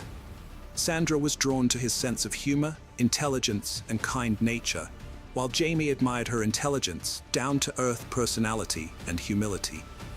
Before long, they became extremely close, and 2 years after graduating from high school, they got married in a simple ceremony at a courthouse in downtown Houston. On their anniversary, Sandra and Jamie relaxed in their jacuzzi, reflecting on their past and future. They dreamed of traveling, visiting the Grand Canyon, Ireland, and seeing the Northern Lights. With Jamie's retirement from the Houston Independent School District approaching, they envisioned a beachfront property to settle down after their adventures. Sandra and her husband Jamie spent a romantic evening together, giving each other massages and relaxing in the jacuzzi. However, their peaceful night was interrupted by their dogs barking. Jamie got out of the bathroom to take care of the dogs, and that was the last time Sandra saw him alive. Meanwhile, Jamie's brother Herman was waiting outside the house, wondering why no one was answering the door. Herman and his family had been invited over for dinner, but Jamie and Sandra weren't responding to calls or the doorbell. Herman found it strange, especially since Jamie's truck was still in the driveway and Sandra's car was parked in the open garage. Herman told his family to wait by the front door while he went to the backyard to take a look. He noticed a plastic tarp hanging from the pergola on the back porch, which was evidence of Jamie's recent DIY project. Herman then went back to the front yard and decided to check the laundry room door inside the garage. If it was locked, he thought they would leave, but to his surprise, the door was unlocked. He entered the house, finding it dimly lit, gray and stuffy, with all the blinds closed. As he opened the front door, the dogs started barking and jumping around, creating an unsettling atmosphere. That was when they heard muffled screams. Herman rushed to the back of the house and found a large chair blocking the closet door in the bathroom. Inside, he found Sandra lying on the floor in a black satin nightgown, screaming for help. Herman and his wife Maria worked to free Sandra from the tight restraints that bound her arms and legs. To help, Herman got a pair of scissors from the bathroom. Meanwhile, Sandra repeatedly asked, "Where's Jamie?" She had visible bruises on her arms, including a dark one on her left bicep. After Herman and Maria finally freed her, Sandra rushed into the bedroom and found Jamie's lifeless body hidden in the closet, his feet sticking out. Despite it being clear that he was dead, given his cold, pale, and naked body, she still checked for a pulse. Sandra put a blue jacket on her injured husband Jamie, and with Maria's help, got him back to the bathroom. When the paramedics arrived, Sandra was extremely distraught, making it hard for her to talk to the first paramedic, Stephanie Roberts. According to Roberts' report, Sandra was in shock, crying periodically, and had lost track of time. Her last clear memory was around 1 a.m., and she was unaware that 15 hours had passed. The police noticed bruises on Sandra's hands and arms, as well as a small scratch on her left thumb, but no visible blood. Sandra told the police that after Jamie let the dogs in, she got out of the bathtub and went to her closet to get dressed. Then, she claimed to have no memory until she woke up in the closet at an unknown time, eventually screaming for help, but possibly falling back asleep due to a seizure. Sandra had several serious medical conditions, including lupus, rheumatoid arthritis, and grand mal seizures, which had forced her to resign from her job as a licensed vocational nurse. In the weeks leading up to Jamie's murder, Sandra experienced warning signs of an impending seizure, known as auras. After a seizure, she would sleep for hours, then wake up feeling disoriented, confused, and in pain. During the investigation, Sandra was questioned by Sheriff Sergeants Shah Kazal and James Duay at the Harris County Sheriff's Office.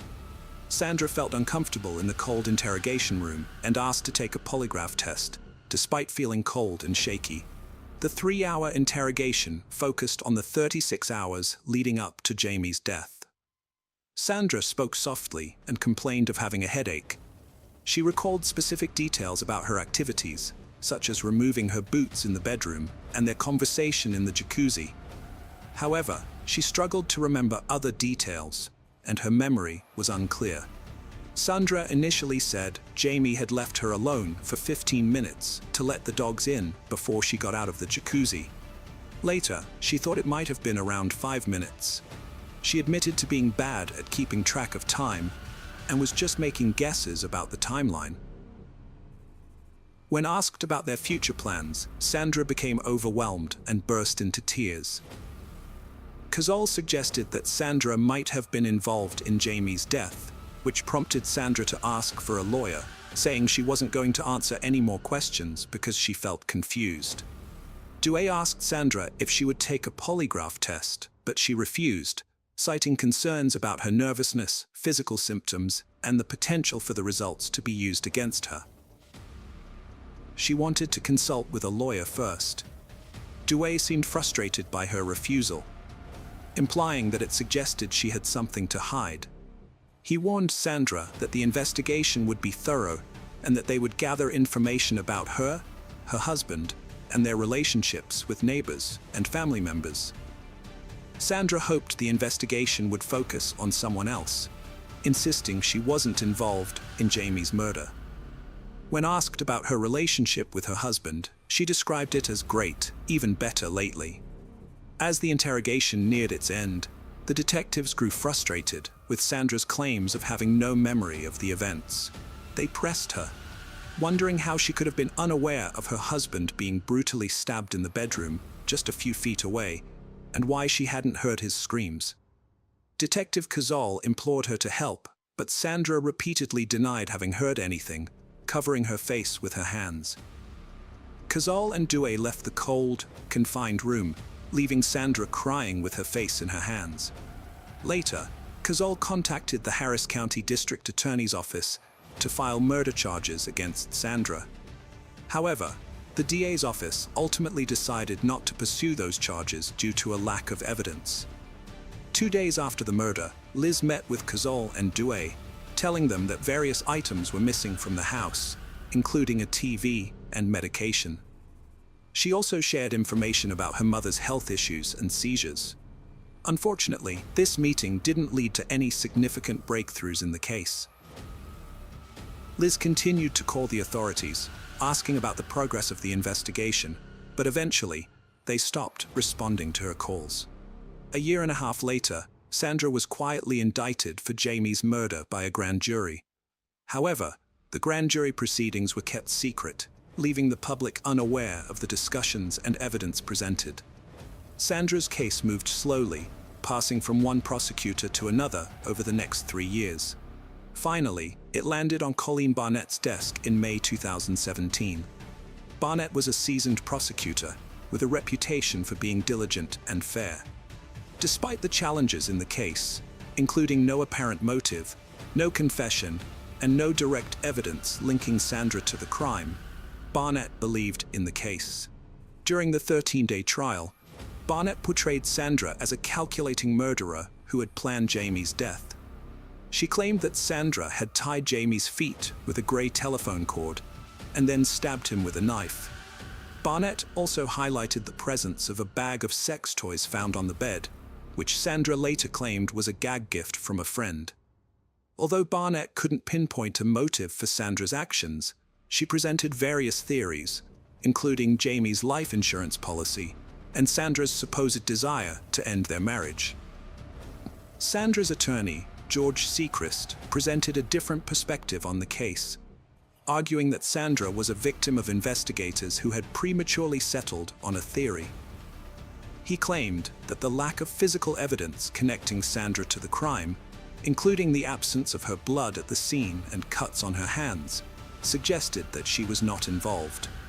Instead, Sechrist proposed that Sandra had fallen prey to a home invasion, suffered a head injury, and was bound in her closet while intruders killed her husband. Prosecutor Barnett countered with expert testimony from Celestina Rossi, a blood spatter analyst and crime scene reconstructionist.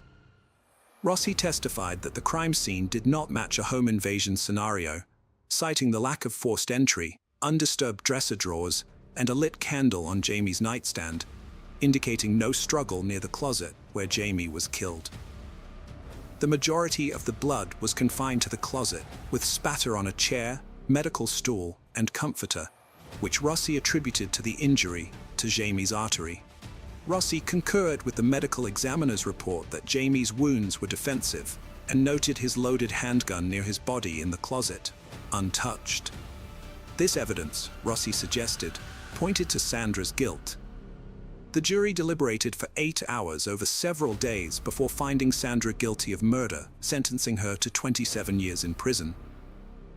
The jury foreman later explained that they did not believe Sandra was a threat to society and wanted to give her a chance to see her grandchildren. When the verdict was read, Sandra let out a shriek and nearly collapsed into her seat. The courtroom, filled with supporters who believed in her innocence, was left in stunned disbelief. As Sandra was escorted out of the courtroom, she paused to embrace her daughter Liz one last time. Liz was devastated, feeling that the justice system had failed her family, taking away both her parents. Sandra's supporters were outraged at Barnett, accusing her of manipulating Sandra's words, exploiting her religious beliefs, and fabricating a false narrative that led to her imprisonment. In contrast, the jury foreman stood by the verdict, believing Barnett's version of events was the most plausible. He found Sandra's story inconsistent, citing her changing account of their return home and the time Jamie spent in the jacuzzi before she retreated to her closet. He also questioned the authenticity of her seizure that night, referencing her medical records, which indicated stable seizures, and her visit to the neurologist after the murder, during which she made no mention of the alleged seizure. The foreman stated that the more he listened to Sandra's statements, the more he realized they didn't make sense. He believed the evidence pointed to her guilt, but acknowledged that the jury could be wrong. A month after the verdict, Sandra's lawyer, Sechrist, filed a motion for a new trial, arguing that the investigation was inept, and the prosecution's case was built on conjecture and hypotheses with no solid evidence. Sechrist contended that Sandra was innocent, but Judge Johnson denied the motion, setting in motion a potentially lengthy appeals process. Sandra, seated behind a glass partition, maintained her innocence, softly asserting that she did not kill her husband. When asked who might have committed the crime, she replied, "I wish I knew." She clings to hope for a future release, whether through a successful appeal or parole, which she will be eligible for in 2031, when she will be 71 years old. Hello friends, welcome to our channel. Today, we're going to take a look at another horrible case with you. The case of Cody Johnson. At the age of 23, Cody was looking for a long-term partner. He confided in his friends about his desire to marry a woman who shared his values, specifically someone from a religious background. On Halloween 2011, he met Jordan, who would eventually become a pivotal figure in his life. Born in August 1991, Jordan grew up in Kalispell in a deeply religious family. She attended the Faith Baptist Church, where she worked with children and families, and her ultimate goal was to become a stay-at-home mother. When Cody and Jordan first met on Halloween, they quickly formed a connection. Although initially shy, Jordan opened up to Cody about her dreams of starting a family and her love for nature. Cody was smitten, but Jordan, who was only 20 at the time, was not ready for a serious relationship. They went on a few casual dates, but maintained a platonic relationship. However, Cody's feelings for Jordan only intensified, and he made a concerted effort to win her over. He joined her church, First Baptist, and began to socialize with her friends and community. Before long, their friendship blossomed into something more. Cody and Jordan officially started dating in November 2011, and Cody became completely enamored with her, wanting to spend all his time with her. Cody was convinced he wanted to marry Jordan just weeks into their relationship, despite her desire to remain chaste until marriage. Those close to they noticed Jordan didn't seem as invested in Cody as he was in her. While some attributed this to her shy nature, others were concerned about the imbalance in their relationship. They rarely showed affection in public, didn't hold hands, and didn't flirt. So, when Cody proposed in December 2012, many of Jordan's friends were surprised she accepted. They thought she wasn't ready for marriage after just a year of dating, but they were happy for her. Jordan eagerly shared her engagement ring on Instagram, captioning the post, "He proposed. Best early Christmas present ever." The wedding was set for June 29, 2013, and planning began immediately. Cody was heavily involved, along with Jordan's best friend and matron of honor, Kimberly Martinez.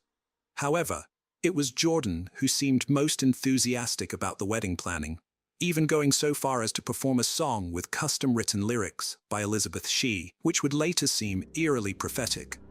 When someone, including Kimberly, brought up the idea of actually being married to Cody, Jordan's mood would quickly deteriorate.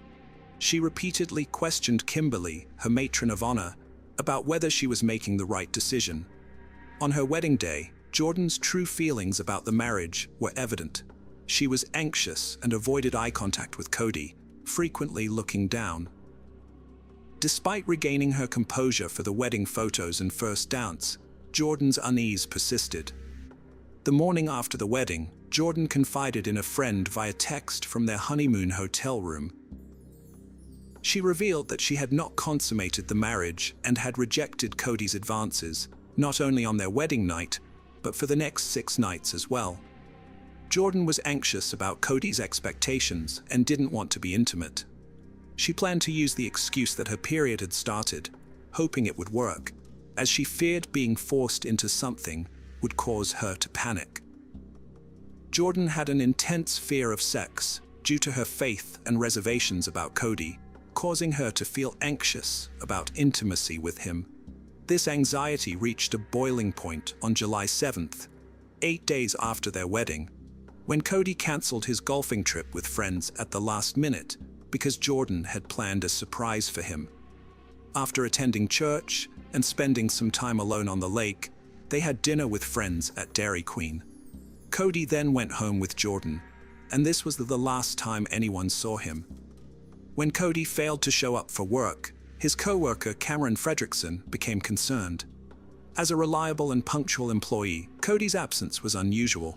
Cameron decided to visit Cody's new house, which he had purchased with Jordan before their wedding.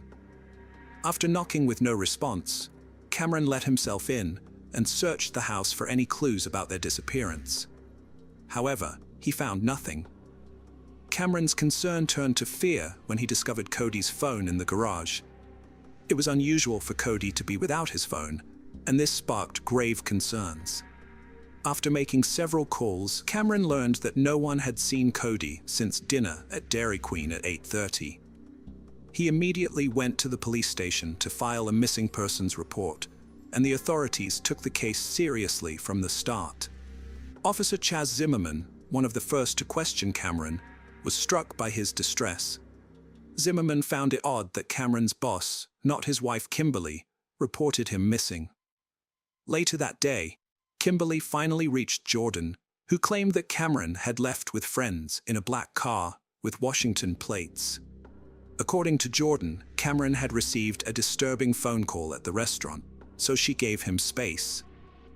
However, that night, Kimberly retrieved her phone charger from their car and discovered a text from Cody. The message stated that Cameron had planned to go for a ride with out-of-town friends who were visiting.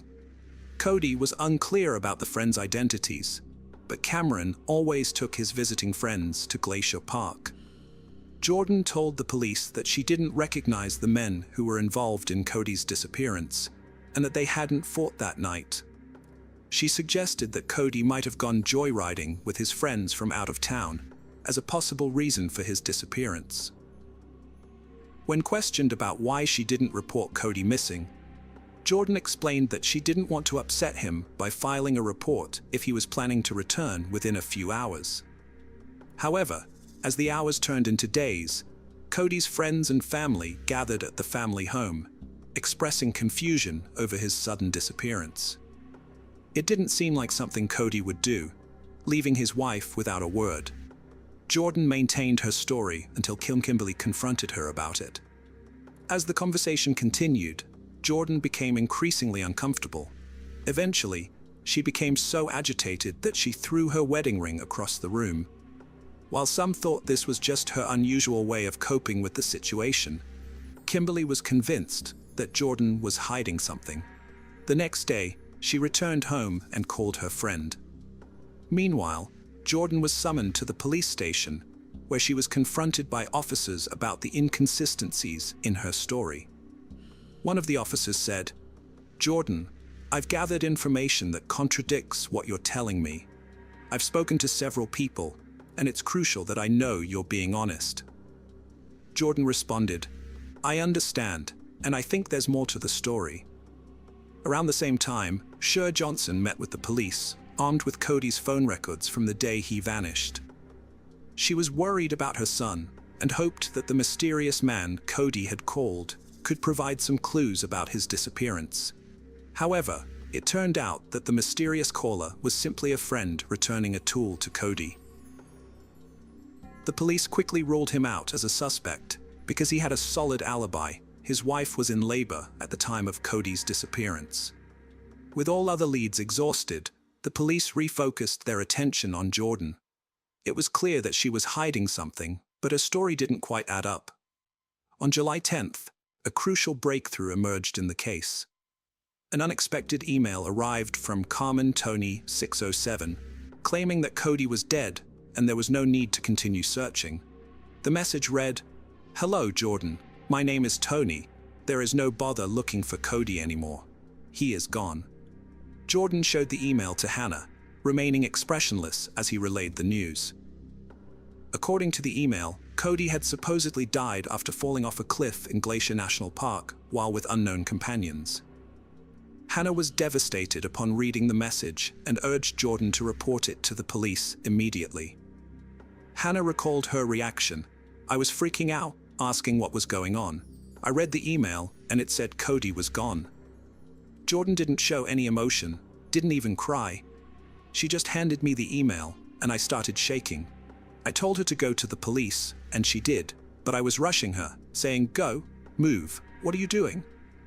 Detective Corey Clark was frustrated that the investigation was ongoing, and an anonymous email hadn't provided the closure they needed. In fact, the email seemed suspiciously convenient, at providing the exact information they'd been searching for and advising them to call off the search.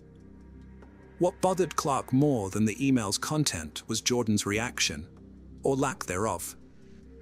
She seemed completely unfazed by the news, which implied her husband's death. Jordan's behavior became even more peculiar when she organized a trip to Glacier National Park with her friends and family to search for Cody.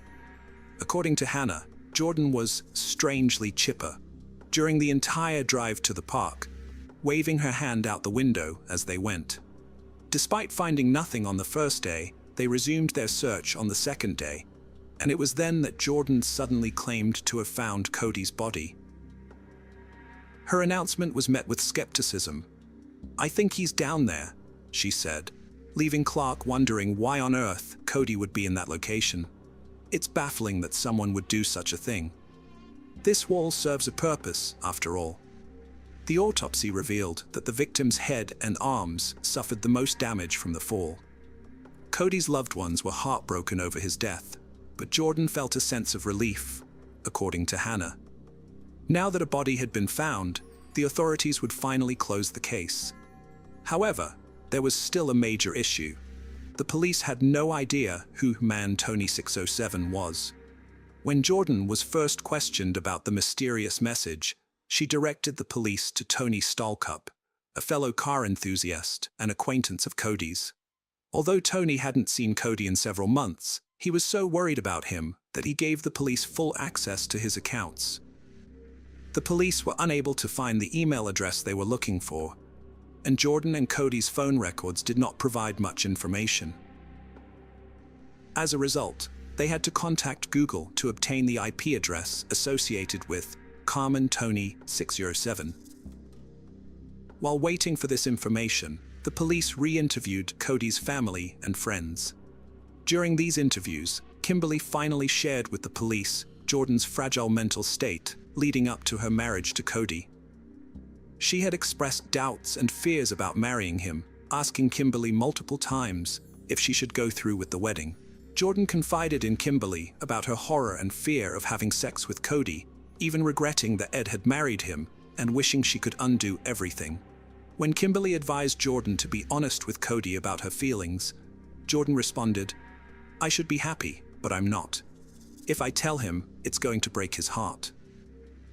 2 days before Cody's disappearance, Jordan typed a disturbing message. "He held me down the other night, and he was in my face." On July 7th, the police discovered another revealing exchange, in which Jordan intended to talk to Cody, but was terrified of his reaction. Jordan went to her friend Kim's house later that day and recounted her conversation with Cody, which didn't go well. Cody became enraged, and she left to give him space, eventually spending the night at her step-parents' house. When the police learned about this, they became more suspicious of Jordan. Around the same time, they received information from Google that linked the email address Carmen Tony 67 to her stepfather's computer. Although a brief interview with each member of the Graham family suggested Jordan was behind the email, it wasn't conclusive evidence. However, cell phone records and security cameras painted a clearer picture. The records showed that Cody and Jordan's phones were in the vicinity of Glacier National Park on the night of Cody's disappearance. Security cameras even captured them entering the park at 9:17 p.m. Despite Jordan's initial denial of being with Cody that night, the evidence suggested otherwise. On July 18, 2013, the police brought Jordan in for questioning and presented her with the evidence.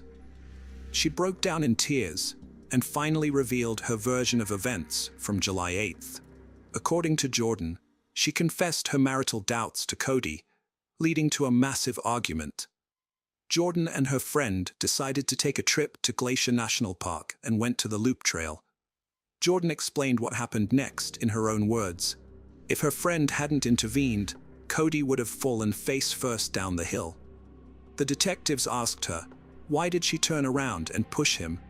Jordan believed it was because her emotions were overwhelming at the time. She felt immense pressure, anger, and every other emotion all at once.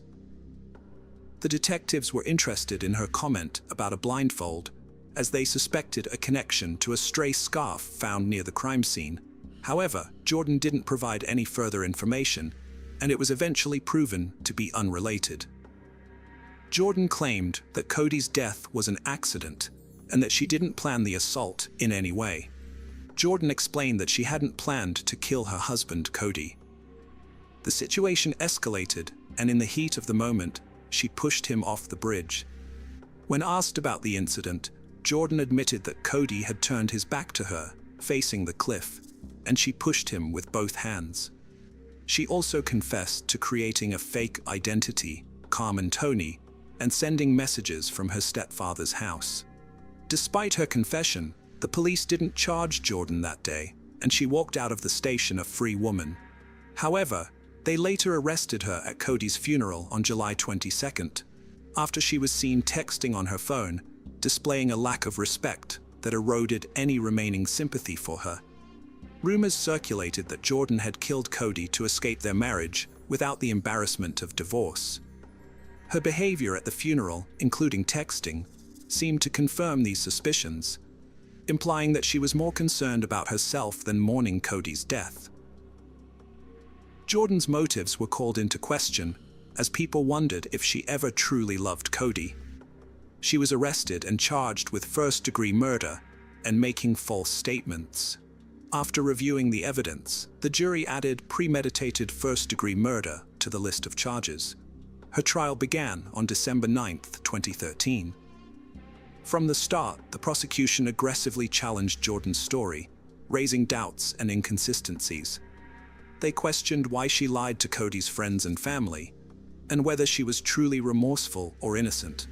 The prosecution's questioning was relentless, and Jordan's situation looked increasingly dire. The testimonies from Cody's loved ones further damaged Jordan's case, portraying her as a heartless wife who murdered her husband to avoid intimacy. Her defense team attempted to argue self-defense, but it seemed unlikely to succeed. Faced with the possibility of a worse outcome, Jordan opted for a plea deal, accepting a 30-year prison sentence without parole in exchange for the prosecution dropping the first-degree murder charge.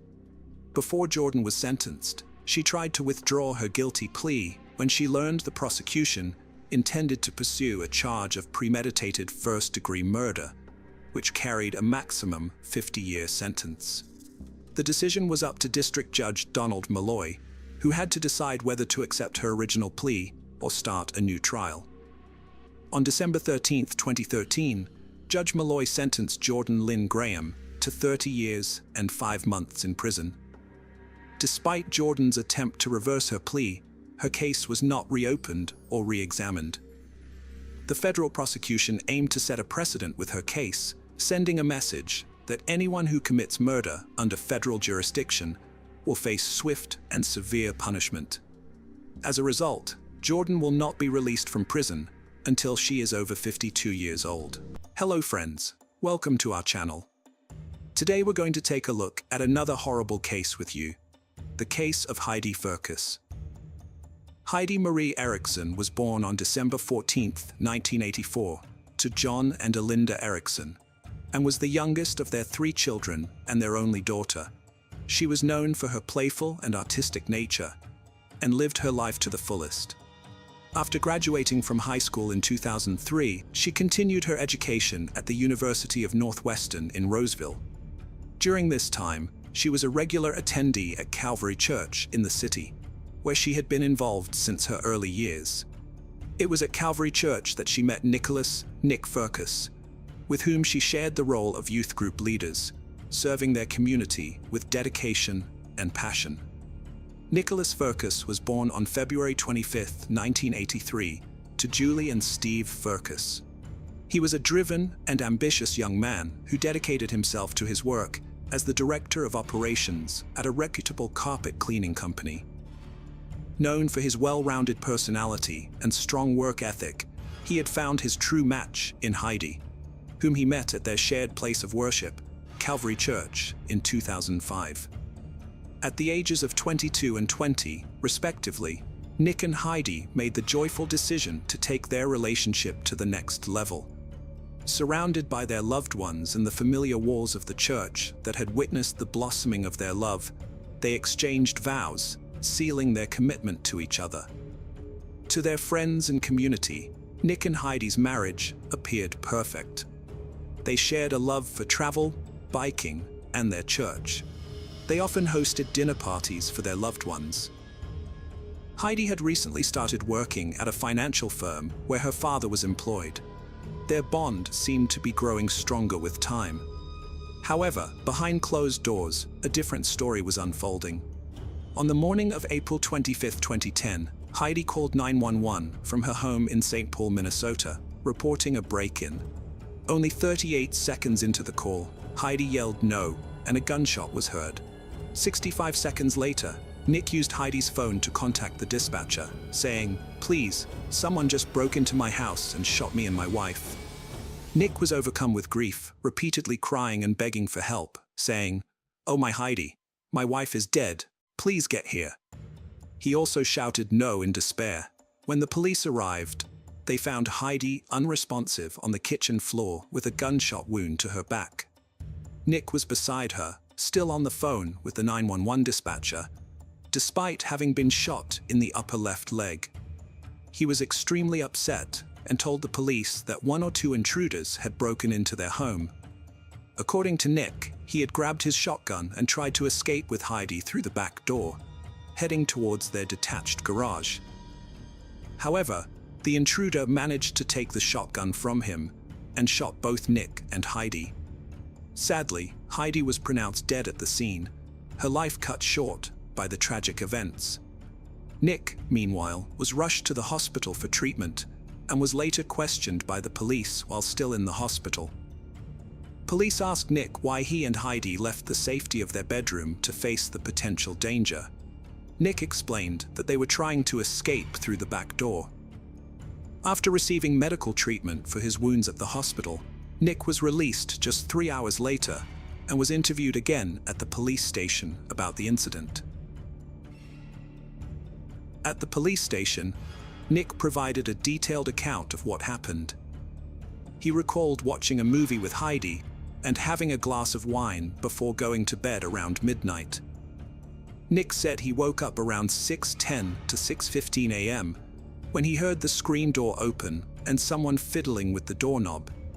The investigators questioned Nick about locking the deadbolt, and he admitted that he and Heidi usually made sure to lock it, but he believed he had forgotten to do so that particular night.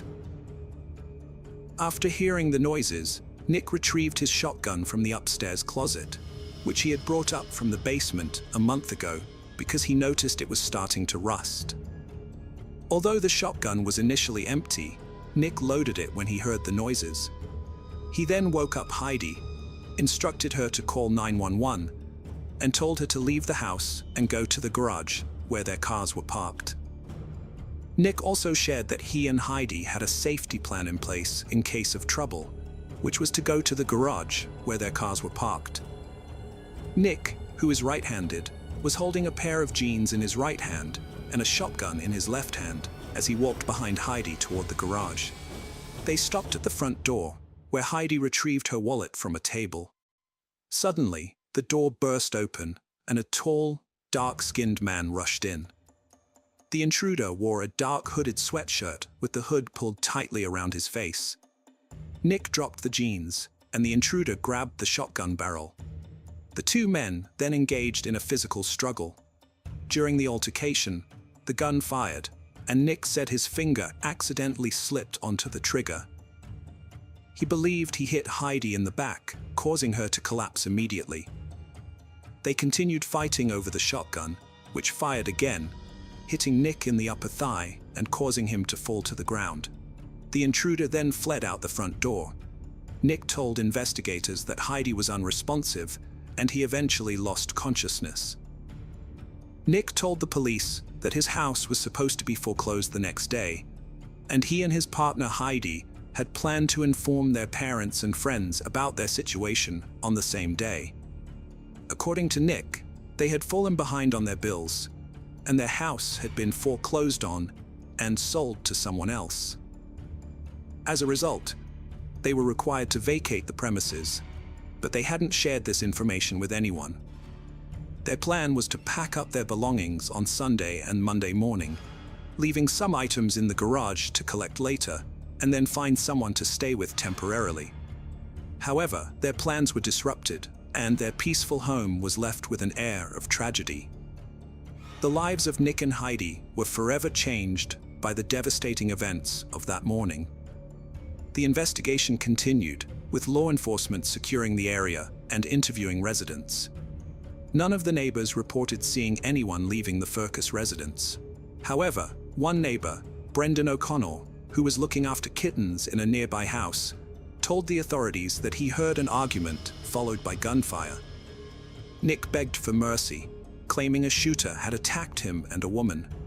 After talking to police, Nick's lawyer hired an artist to update the sketch, details emerging: an African-American male, 40 to 60 years old.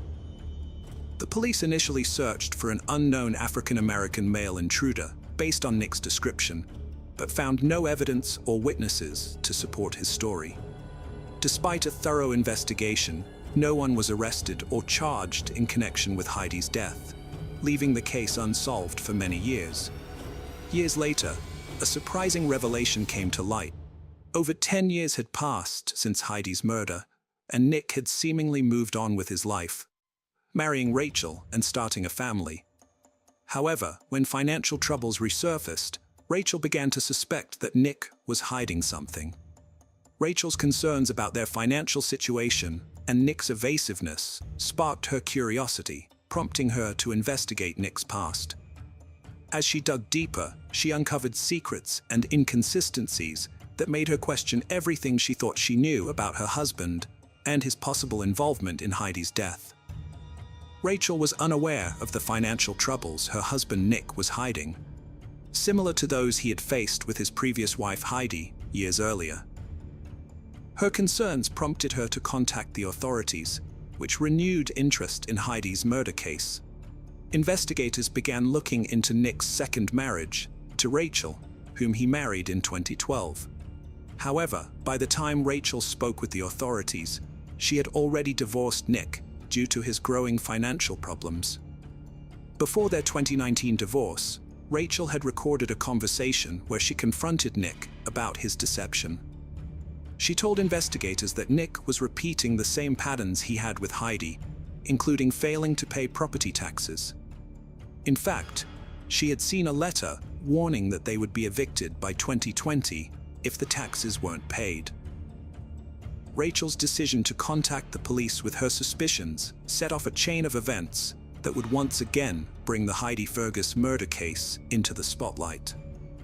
Sergeant Nicole Sipes, assigned to the case, listened carefully to Rachel's concerns and began re-examining the evidence. Sergeant Nicole Sipes of the St. Paul Police Department was determined to solve Heidi's murder.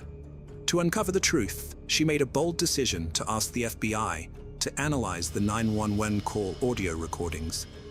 She hoped to find crucial clues that could explain what happened on the night of the murder. The FBI's analysis yielded a surprising result. It found no evidence of a third person being present during the incident. This discovery contradicted the husband's earlier statement to the police, leaving Sergeant Sipes and her team puzzled.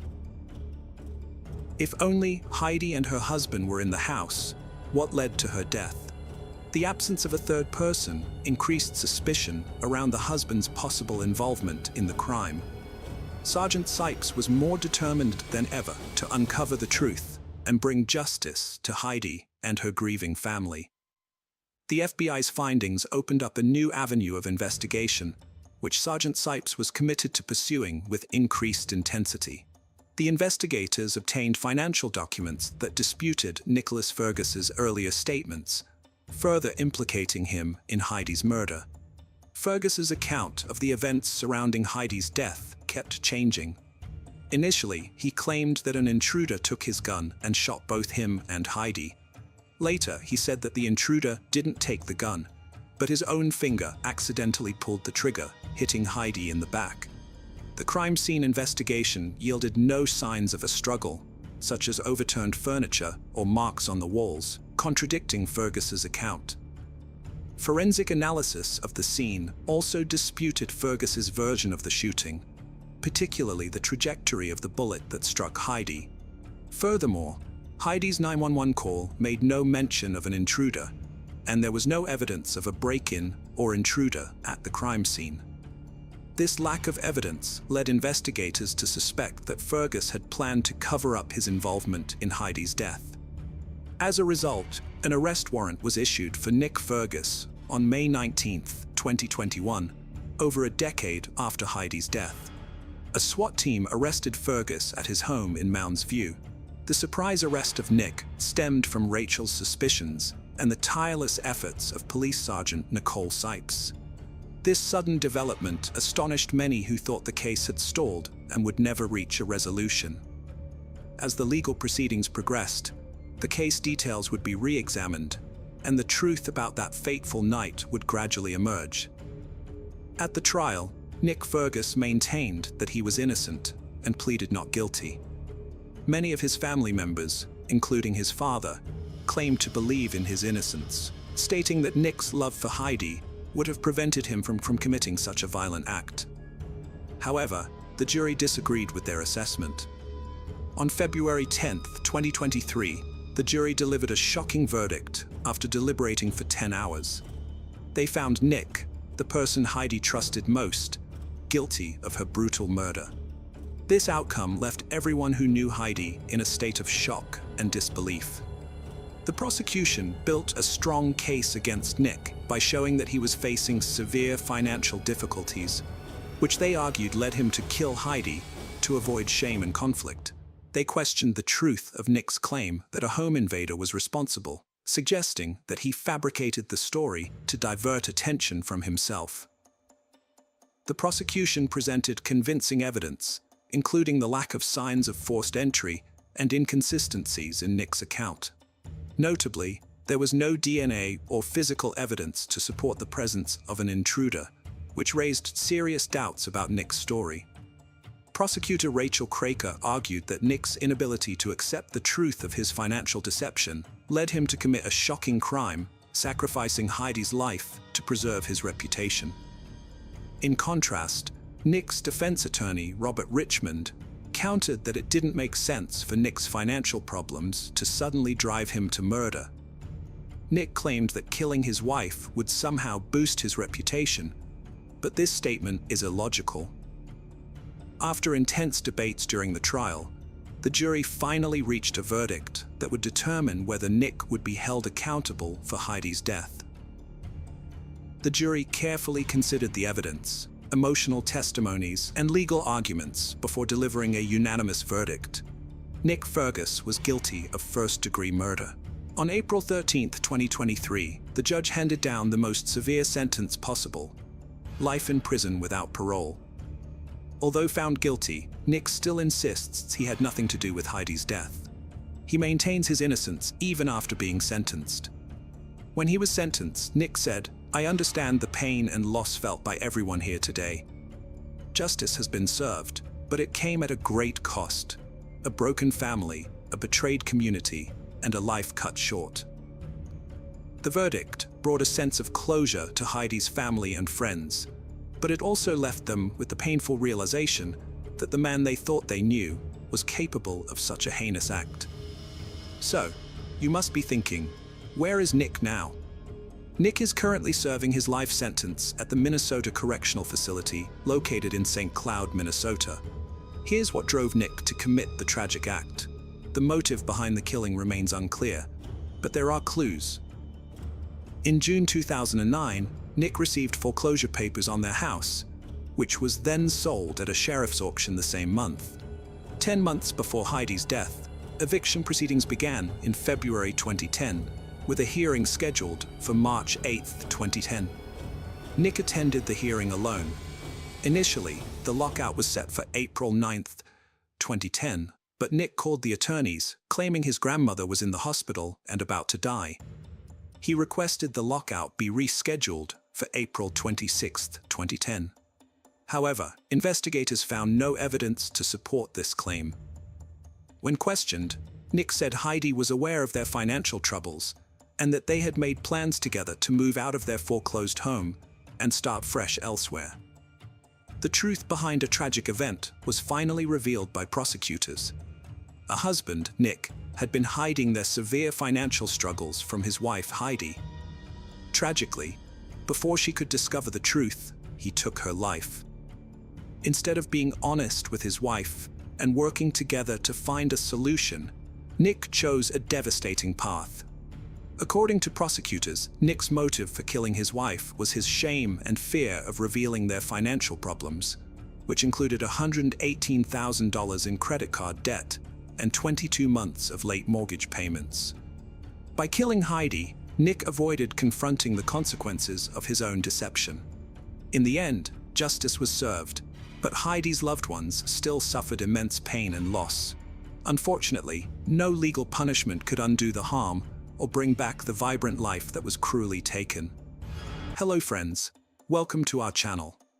Today we're going to take a look at another horrible case with you. The case of Chris Coleman. Chris Coleman, a former Marine, met his wife Sherry, an Air Force member, while serving in the military. Sherry instantly fell in love with Chris and knew he was the one. They got married before their first child, Garrett, was born, as they were devout Christians.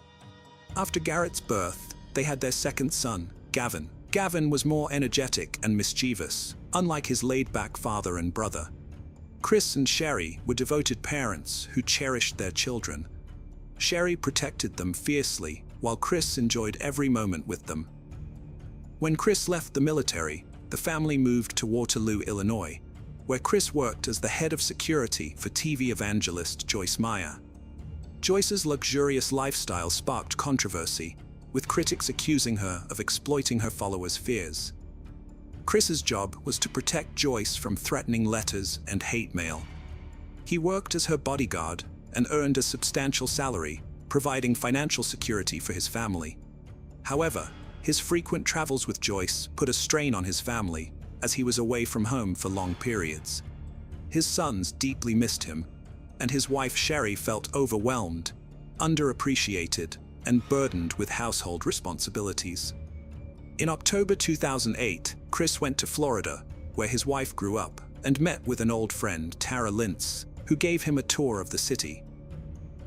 Days later, Chris received a disturbing email from an address called Destroy Chris, warning him that he and his family would be in danger if he continued to work for Joyce Meyer. The ministry received more threatening emails, specifying a time and date for the potential attack on Chris's family. The emails seemed to have inside information on Chris's schedule, including his upcoming trip abroad. Chris told Sherry about the threatening emails he had been receiving, and on the following Monday, he reported them to the local police. As Chris often worked away from home with Joyce Meyer Ministries, the police offered to increase patrols around their house during his absences. But this did little to alleviate Sherry's fear for her family's safety. Sherry's concern was so great that she once asked a friend to stay with her while Chris was away, as she didn't feel comfortable being alone in the house. She emphasized that she would do whatever it took to keep her family safe. 2 months into the threats, the Colemans received a disturbing, hand-delivered letter demanding that Chris publicly renounce his faith or face severe consequences. The letter's ominous tone left Sherry genuinely fearful for her family's safety. The threat had a profound impact on Sherry, and her fear grew daily. To respond to the threat, Chris and Sherry took extra precautions to protect their family, including installing surveillance cameras around their home, which captured footage of the surrounding area and sent it to a screen in their basement office. Chris hoped the cameras would help identify the person behind the threats. After the cameras were installed, the threats suddenly stopped and life returned to normal for the family. For a few months, everything seemed fine. However, in April 2009, the family received another disturbing letter warning that Sherry's worst fears were about to come true. Chris was deeply disturbed by the letter's ominous tone. After reviewing the security footage, Chris was shocked to see a mysterious silhouette. Although the figure's identity remained unknown, its presence reignited Chris's concerns for his family's safety. The renewed sense of fear led to increased police efforts to protect the Coleman family. Detective Sergeant Justin Barlow from the Columbia Police Department took a particular interest in the case and offered to help the family. He set up video cameras to monitor the Coleman's driveway, but unfortunately, they did not catch the person behind the threats. On May 5, 2009, Chris went to the gym and then called his home phone to check on Sherry and the boys, making sure they were up and getting ready for school. Chris called for help, but no one responded. Concerned, he phoned his neighbor, Detective Justin Barlow, at 6:45 a.m. Chris told Barlow that he had left for the gym in St. Louis County around 5:30 a.m. and had been trying to reach his wife Sherry, but she wasn't answering her phone. Worried, Chris asked Barlow to check on Sherry and their sons. Barlow grabbed his gear, including his weapon, handcuffs, flashlight, and radio, and headed to the Coleman house. As he waited for backup to arrive, his priority was to make contact with Sherry and ensure everyone's safety.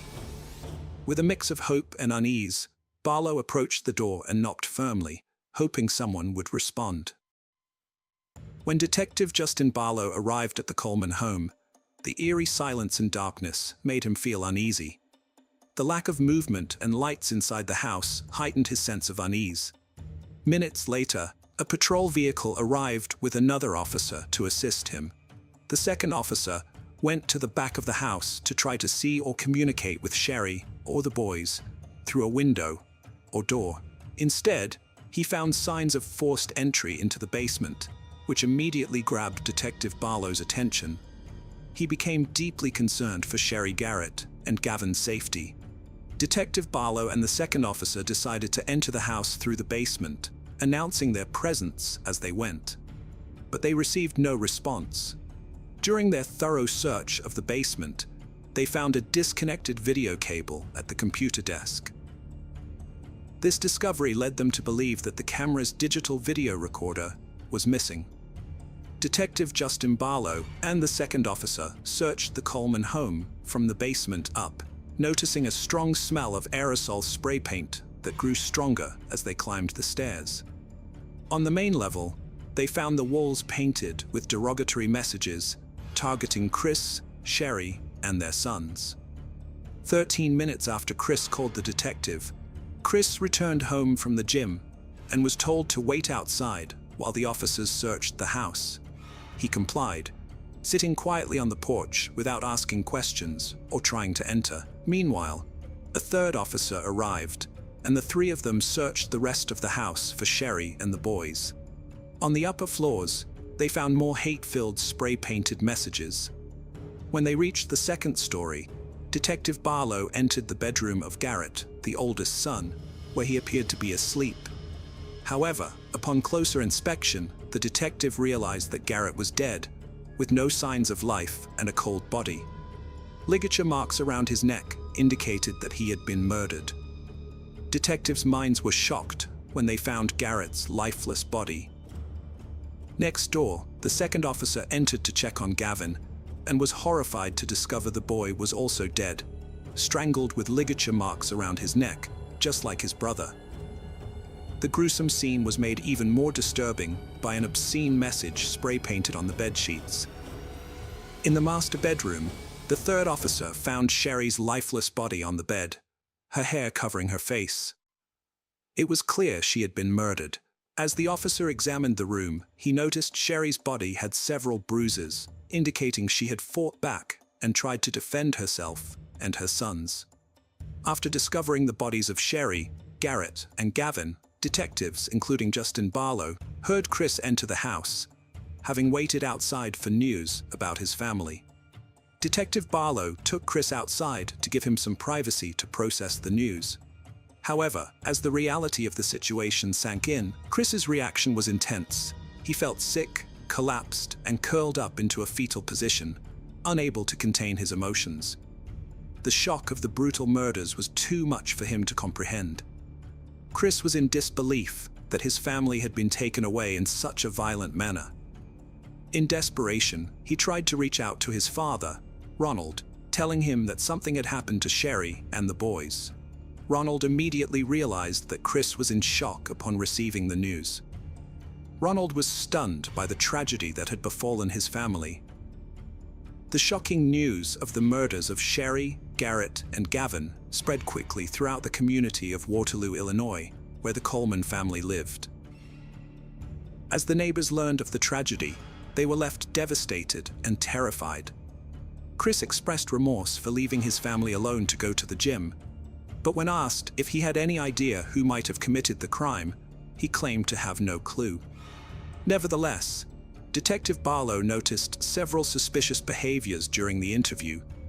One red flag was Chris's lack of curiosity about the details of his family's murder, which seemed unusual given the gravity of the situation. The detective noticed Chris trying to hide scratches on his arms during the interview, even using a blanket to conceal them despite the warm temperature. The scratches were suspicious because they suggested Chris had been in a physical struggle, similar to Sherry's fight with her killer. When asked about the scratches, Chris claimed they came from installing a satellite dish the day before. He denied having an affair during the police interview, but did admit to a close friendship with Tara, a cocktail waitress, and high school friend of his wife's who lived in Florida. Chris said his conversations with Tara were innocent, but wouldn't have been approved by his wife. He insisted he would never consider leaving his family for Tara. However, when detectives contacted Tara, her story contradicted Chris's. She revealed that they had been having an affair since November 2008. Tara provided evidence from her phone and laptop, including emails, explicit pictures, and videos that exposed the true nature of their relationship. When detectives confronted Chris with the information Tara had provided, he admitted to seeing her more frequently than he initially told them. Further investigation revealed that Chris and Tara had a secret arrangement to meet at locations where Chris worked for Joyce Meyer. They would sneak away together, often to exotic destinations like Hawaii, to spend time together without their family's knowledge. Although Chris claimed that his relationship with Tara was not an affair, detectives found evidence on Tara's phone and computer that suggested otherwise. Tara had marked a wedding to Chris on her calendar, as well as planned vacations with him, indicating that she believed Chris intended to leave his family for her. The detectives were suspicious of Chris because the evidence contradicted his claim that his relationship with Tara was casual. Chris's father, Ronald, was shocked to learn about the affair, but he firmly believed that it was unrelated to the murders of Chris's wife and son. According to Ronald, Chris was a gentle person who was not capable of such brutal crimes. Ronald described Chris as a quiet individual who showed no signs of violence. However, the detectives thought that Chris's affair with Tara was a strong motive for the murders. Despite this, their initial investigation did not find enough evidence to charge Chris with the crime. After being questioned for 6 hours, Chris was released without being charged.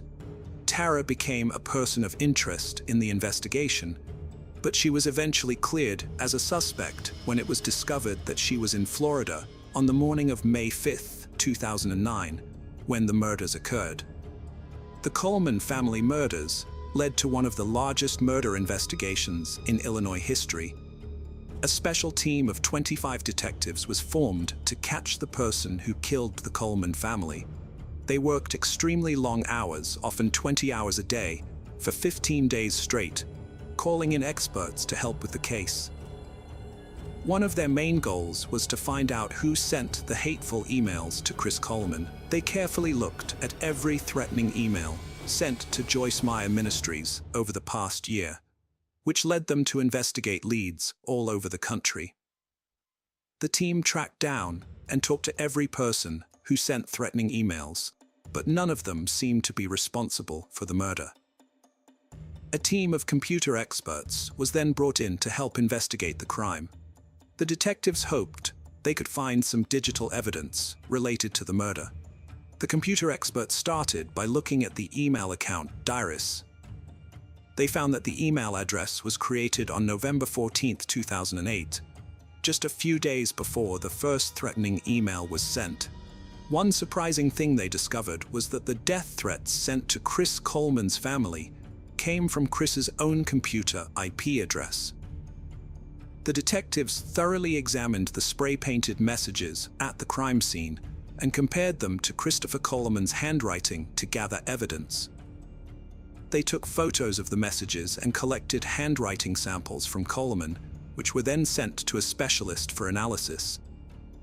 The expert's comparison of the two samples revealed a match, indicating that Christopher Coleman had written the messages on his home's walls on the day of the murders.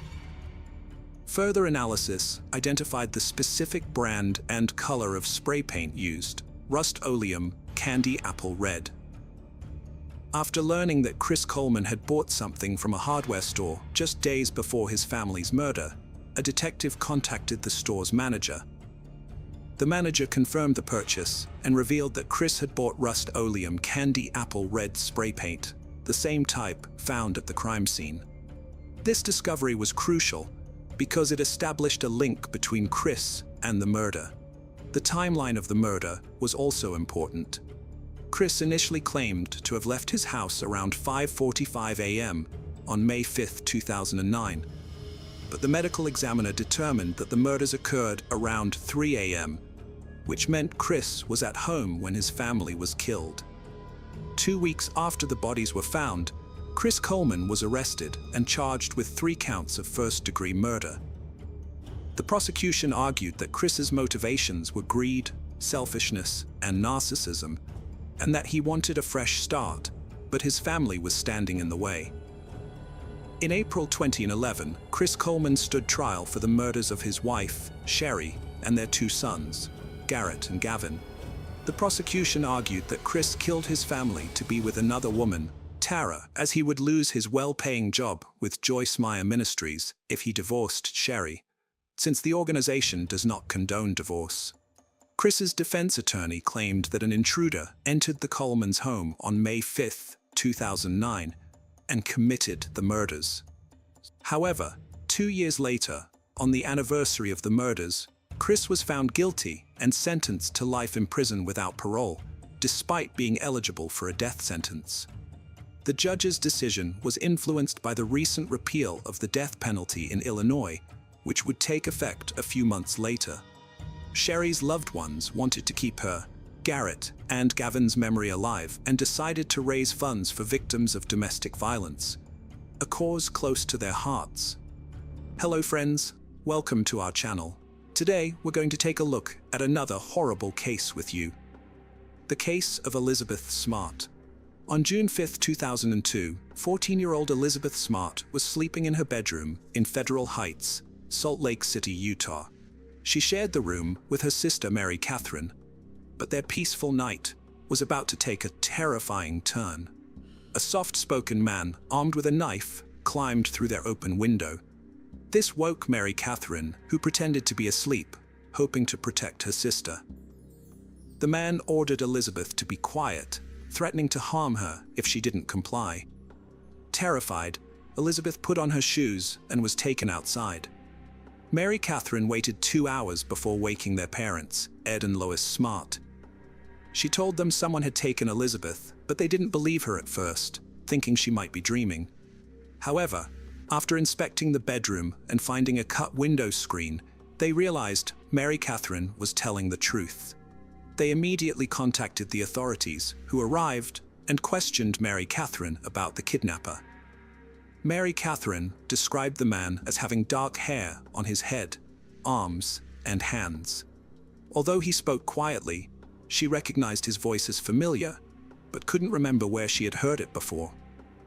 The police used the Rachel alert system to broadcast information about Elizabeth's abduction to the public, seeking their help in finding her. As part of their investigation, the police looked into people who had toured the Smart family's home, which was for sale at the time. They also searched the family's computer to see if Elizabeth had interacted with anyone suspicious online. The day after the kidnapping, Ed and Lois Smart made a heartfelt appeal on national television, pleading for their daughter's safe return. The police searched all night for the suspicious individual, but couldn't find them, so they ruled out the tip as not credible. Another tip came from a milkman who claimed to have seen a man driving a gray Honda or Nissan on Elizabeth Street around the time of her disappearance. He wrote down the license plate number, but when the police checked, they couldn't find any information on it, so they dismissed the tip. The police investigation was complicated by the many people who showed up at the Smart residence soon after Elizabeth's abduction, which could have contaminated any potential evidence. They questioned a man who had contact with Elizabeth before her abduction, but he was released after they determined he wasn't involved. The search for Elizabeth continued, with over 20 volunteer pilots searching the Salt Lake area from the air, but they found nothing. Tracking dogs indicated they had smelled something in Red Butte Canyon, but the police search of that area yielded nothing. Elizabeth's father, Ed, was exhausted from the search and was hospitalized briefly, but he was determined to keep looking for his daughter. He and his wife, Lois, were barely holding on. But they believed Elizabeth was alive and would come home to them. Ed took a polygraph test to aid the investigation. and the police ruled out the possibility that Elizabeth had staged her disappearance or run away. Mark Claus, whose daughter was kidnapped and murdered, reached out to the Smart family to offer support and share his own experiences. He noted that the internet had helped spread the word about Elizabeth's disappearance, which increased the chances of finding her. The police received information about a man named Brett Michael Edmonds, who was seen in the area around the time of Elizabeth's abduction. They searched for him, but he had relocated to New Mexico and Texas. After a chase, they arrested a man they thought was Brett, but it turned out to be the wrong person. The police investigated a man who resembled a suspect in Elizabeth's case, but they determined he was not involved. Meanwhile, they found Brett Michael Edmonds in West Virginia, where he was hospitalized due to an overdose and liver failure. Despite his critical condition, Brett was conscious and able to speak, allowing the police to question him about Elizabeth's abduction. After interviewing him, the police cleared Brett as a suspect. The police then shifted their attention to Richard Albert Ritchie, a 48-year-old man who had worked at Ed Smart's home for 2 months the previous year. Ed Smart had hired Richard and even gave him a 1990 Jeep Cherokee in exchange for his labor, unaware that Richard had a long history of criminal offenses, including burglary, robbery, and attempted murder. Richard Ritchie denied any involvement in Elizabeth's abduction and claimed to have cooperated fully with the police, providing DNA samples and sitting through 26 hours of interviews. Despite an exhaustive search of his home, the police found no evidence linking him to the abduction. As the search for Elizabeth continued, the Smart family received a promising lead when a witness reported seeing a girl matching Elizabeth's description in Nebraska. However, after investigating the report, the police found no connection to Elizabeth's case. The Smart family remained hopeful but cautious, determined to find their daughter while acknowledging the possibility of false leads. They kept an open mind, knowing that every lead, no matter how promising, had to be thoroughly investigated before they could finally be reunited with Elizabeth. Richard Ritchie was accused of burglary, a second-degree felony, and theft, a Class A misdemeanor, for stealing items from a house in Federal Heights on April 4, 2001. He was also charged with theft, a third-degree felony, for stealing jewelry and a perfume bottle worth $3,500 from the Smart house on June 6, 2001. However, these stolen items were not related to the investigation into Elizabeth Smart's kidnapping. Salt Lake District Attorney David Yoakum announced the charges in a press conference. When Ed Smart confronted Richard Ritchie about the Smart house theft, Ritchie denied it and was subsequently fired. Unfortunately, the police investigation into Elizabeth's abduction suffered a setback in August 2002 when Richard Ritchie, their prime suspect, died from a brainstem injury that caused hemorrhaging. As Ritchie's condition worsened, he lost the ability to communicate or breathe on his own. His family eventually decided to remove him from life support to prevent further suffering. Although Ritchie's death presented a significant challenge to the investigation, the authorities continued their efforts to find Elizabeth Smart's abductor. The investigation into Elizabeth Smart's kidnapping was hindered when the prime suspect was ruled out, causing doubts about the viability of other leads. Around the same time, in August 2002, an 11-year-old girl was brutally attacked and sexually assaulted in her own bedroom. The severity of her injuries was shocking, with every bone in the middle of her face broken. She required surgery, but remained in critical condition. The police arrested a close friend of her father, Javier Sickler, and charged him with burglary, assault, and attempted murder. Sickler claimed to have knocked on the front door of the victim's home, but said he blacked out afterward. Despite initial similarities with Elizabeth Smart's abduction, the police investigated and determined that Javier Sickler was not involved in her kidnapping. As the months passed with no sign of Elizabeth Smart, the police investigating her abduction turned to unorthodox methods to find her. One approach involved consulting psychics, who claimed to possess extrasensory perception that could provide clues about her whereabouts. The psychics told investigators that Elizabeth might be found in a crypt in the foothills above Salt Lake City. This lead prompted a Seattle-based company to come forward, stating that over a dozen of its members had pinpointed Elizabeth's body using a specialized psychic technique called technical remote viewing. According to the group, their psychic abilities revealed that Elizabeth had been killed shortly after her abduction. However, when officers searched the specified tomb, they found no evidence of Elizabeth's disappearance. In November 2002, Walter Kenneth Holloway was arrested after falsely claiming to be the kidnapper of Elizabeth Smart. He contacted the Smart family and the Salt Lake Police Department, demanding a $3 million ransom from Ed and Lois Smart in exchange for their daughter's safe return. Holloway threatened to harm Elizabeth if his demands weren't met. However, the police quickly discovered that Holloway was not involved in the abduction and was simply trying to extort money from the Smart family. They tracked him down to South Carolina and cleared him of any involvement in the case. Ed Smart was outraged by the extortion scheme, feeling that it wasted valuable police resources and distracted them from finding his daughter. In October 2002, Mary Catherine, Elizabeth's sister, had a sudden realization. The voice of her sister's abductor sounded like Emmanuel, a man the family had briefly hired to do some yard work and roofing a year earlier. However, the police had doubts about this lead because Emmanuel had only worked for the family for a short time. A lot of time had passed since the abduction, and Mary Catherine had only heard the abductor's voice briefly. Despite their skepticism, the family worked with a sketch artist to draw a picture of Emmanuel based on their descriptions. The sketch was finally released in February 2003 and was featured on several TV shows, including Larry King Live and America's Most Wanted. A relative of a man named Brian David Mitchell recognized the sketch and contacted the police, providing them with recent photos of him. These photographs enabled authorities to confirm that the sketch was an accurate representation of Brian David Mitchell.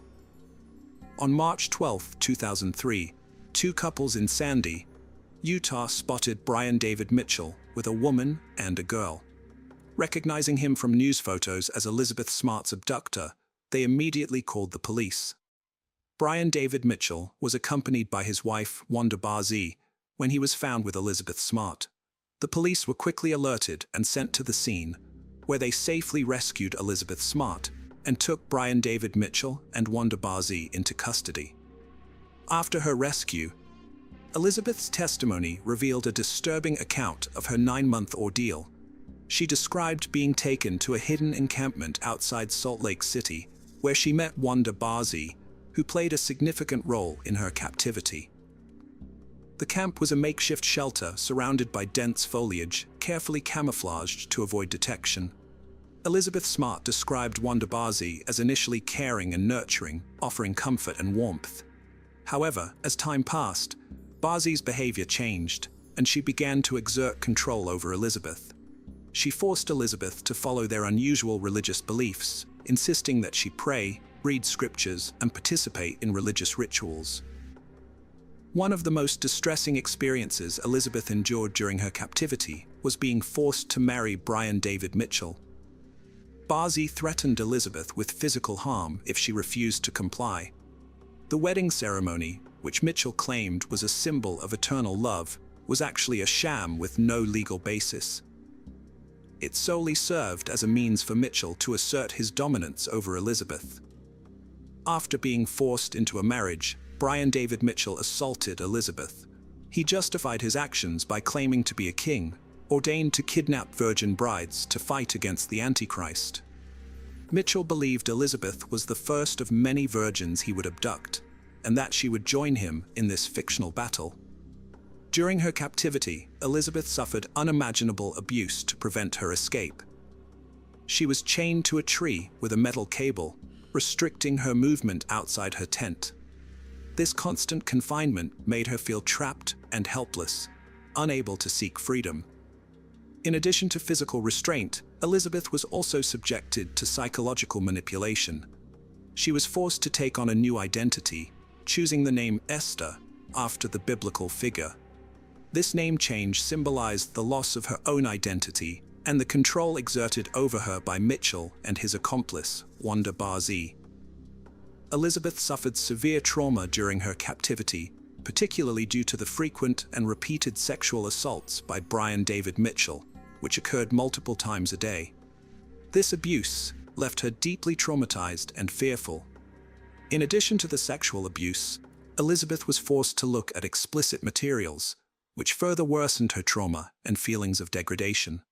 Moreover, she lived in constant fear of violence and death, as Brian David Mitchell regularly threatened to kill her. This perpetual state of fear and uncertainty amplified the abuse she endured, leaving her feeling utterly overwhelmed and powerless. To gain more control over Elizabeth, Mitchell would often force her to consume alcohol and drugs.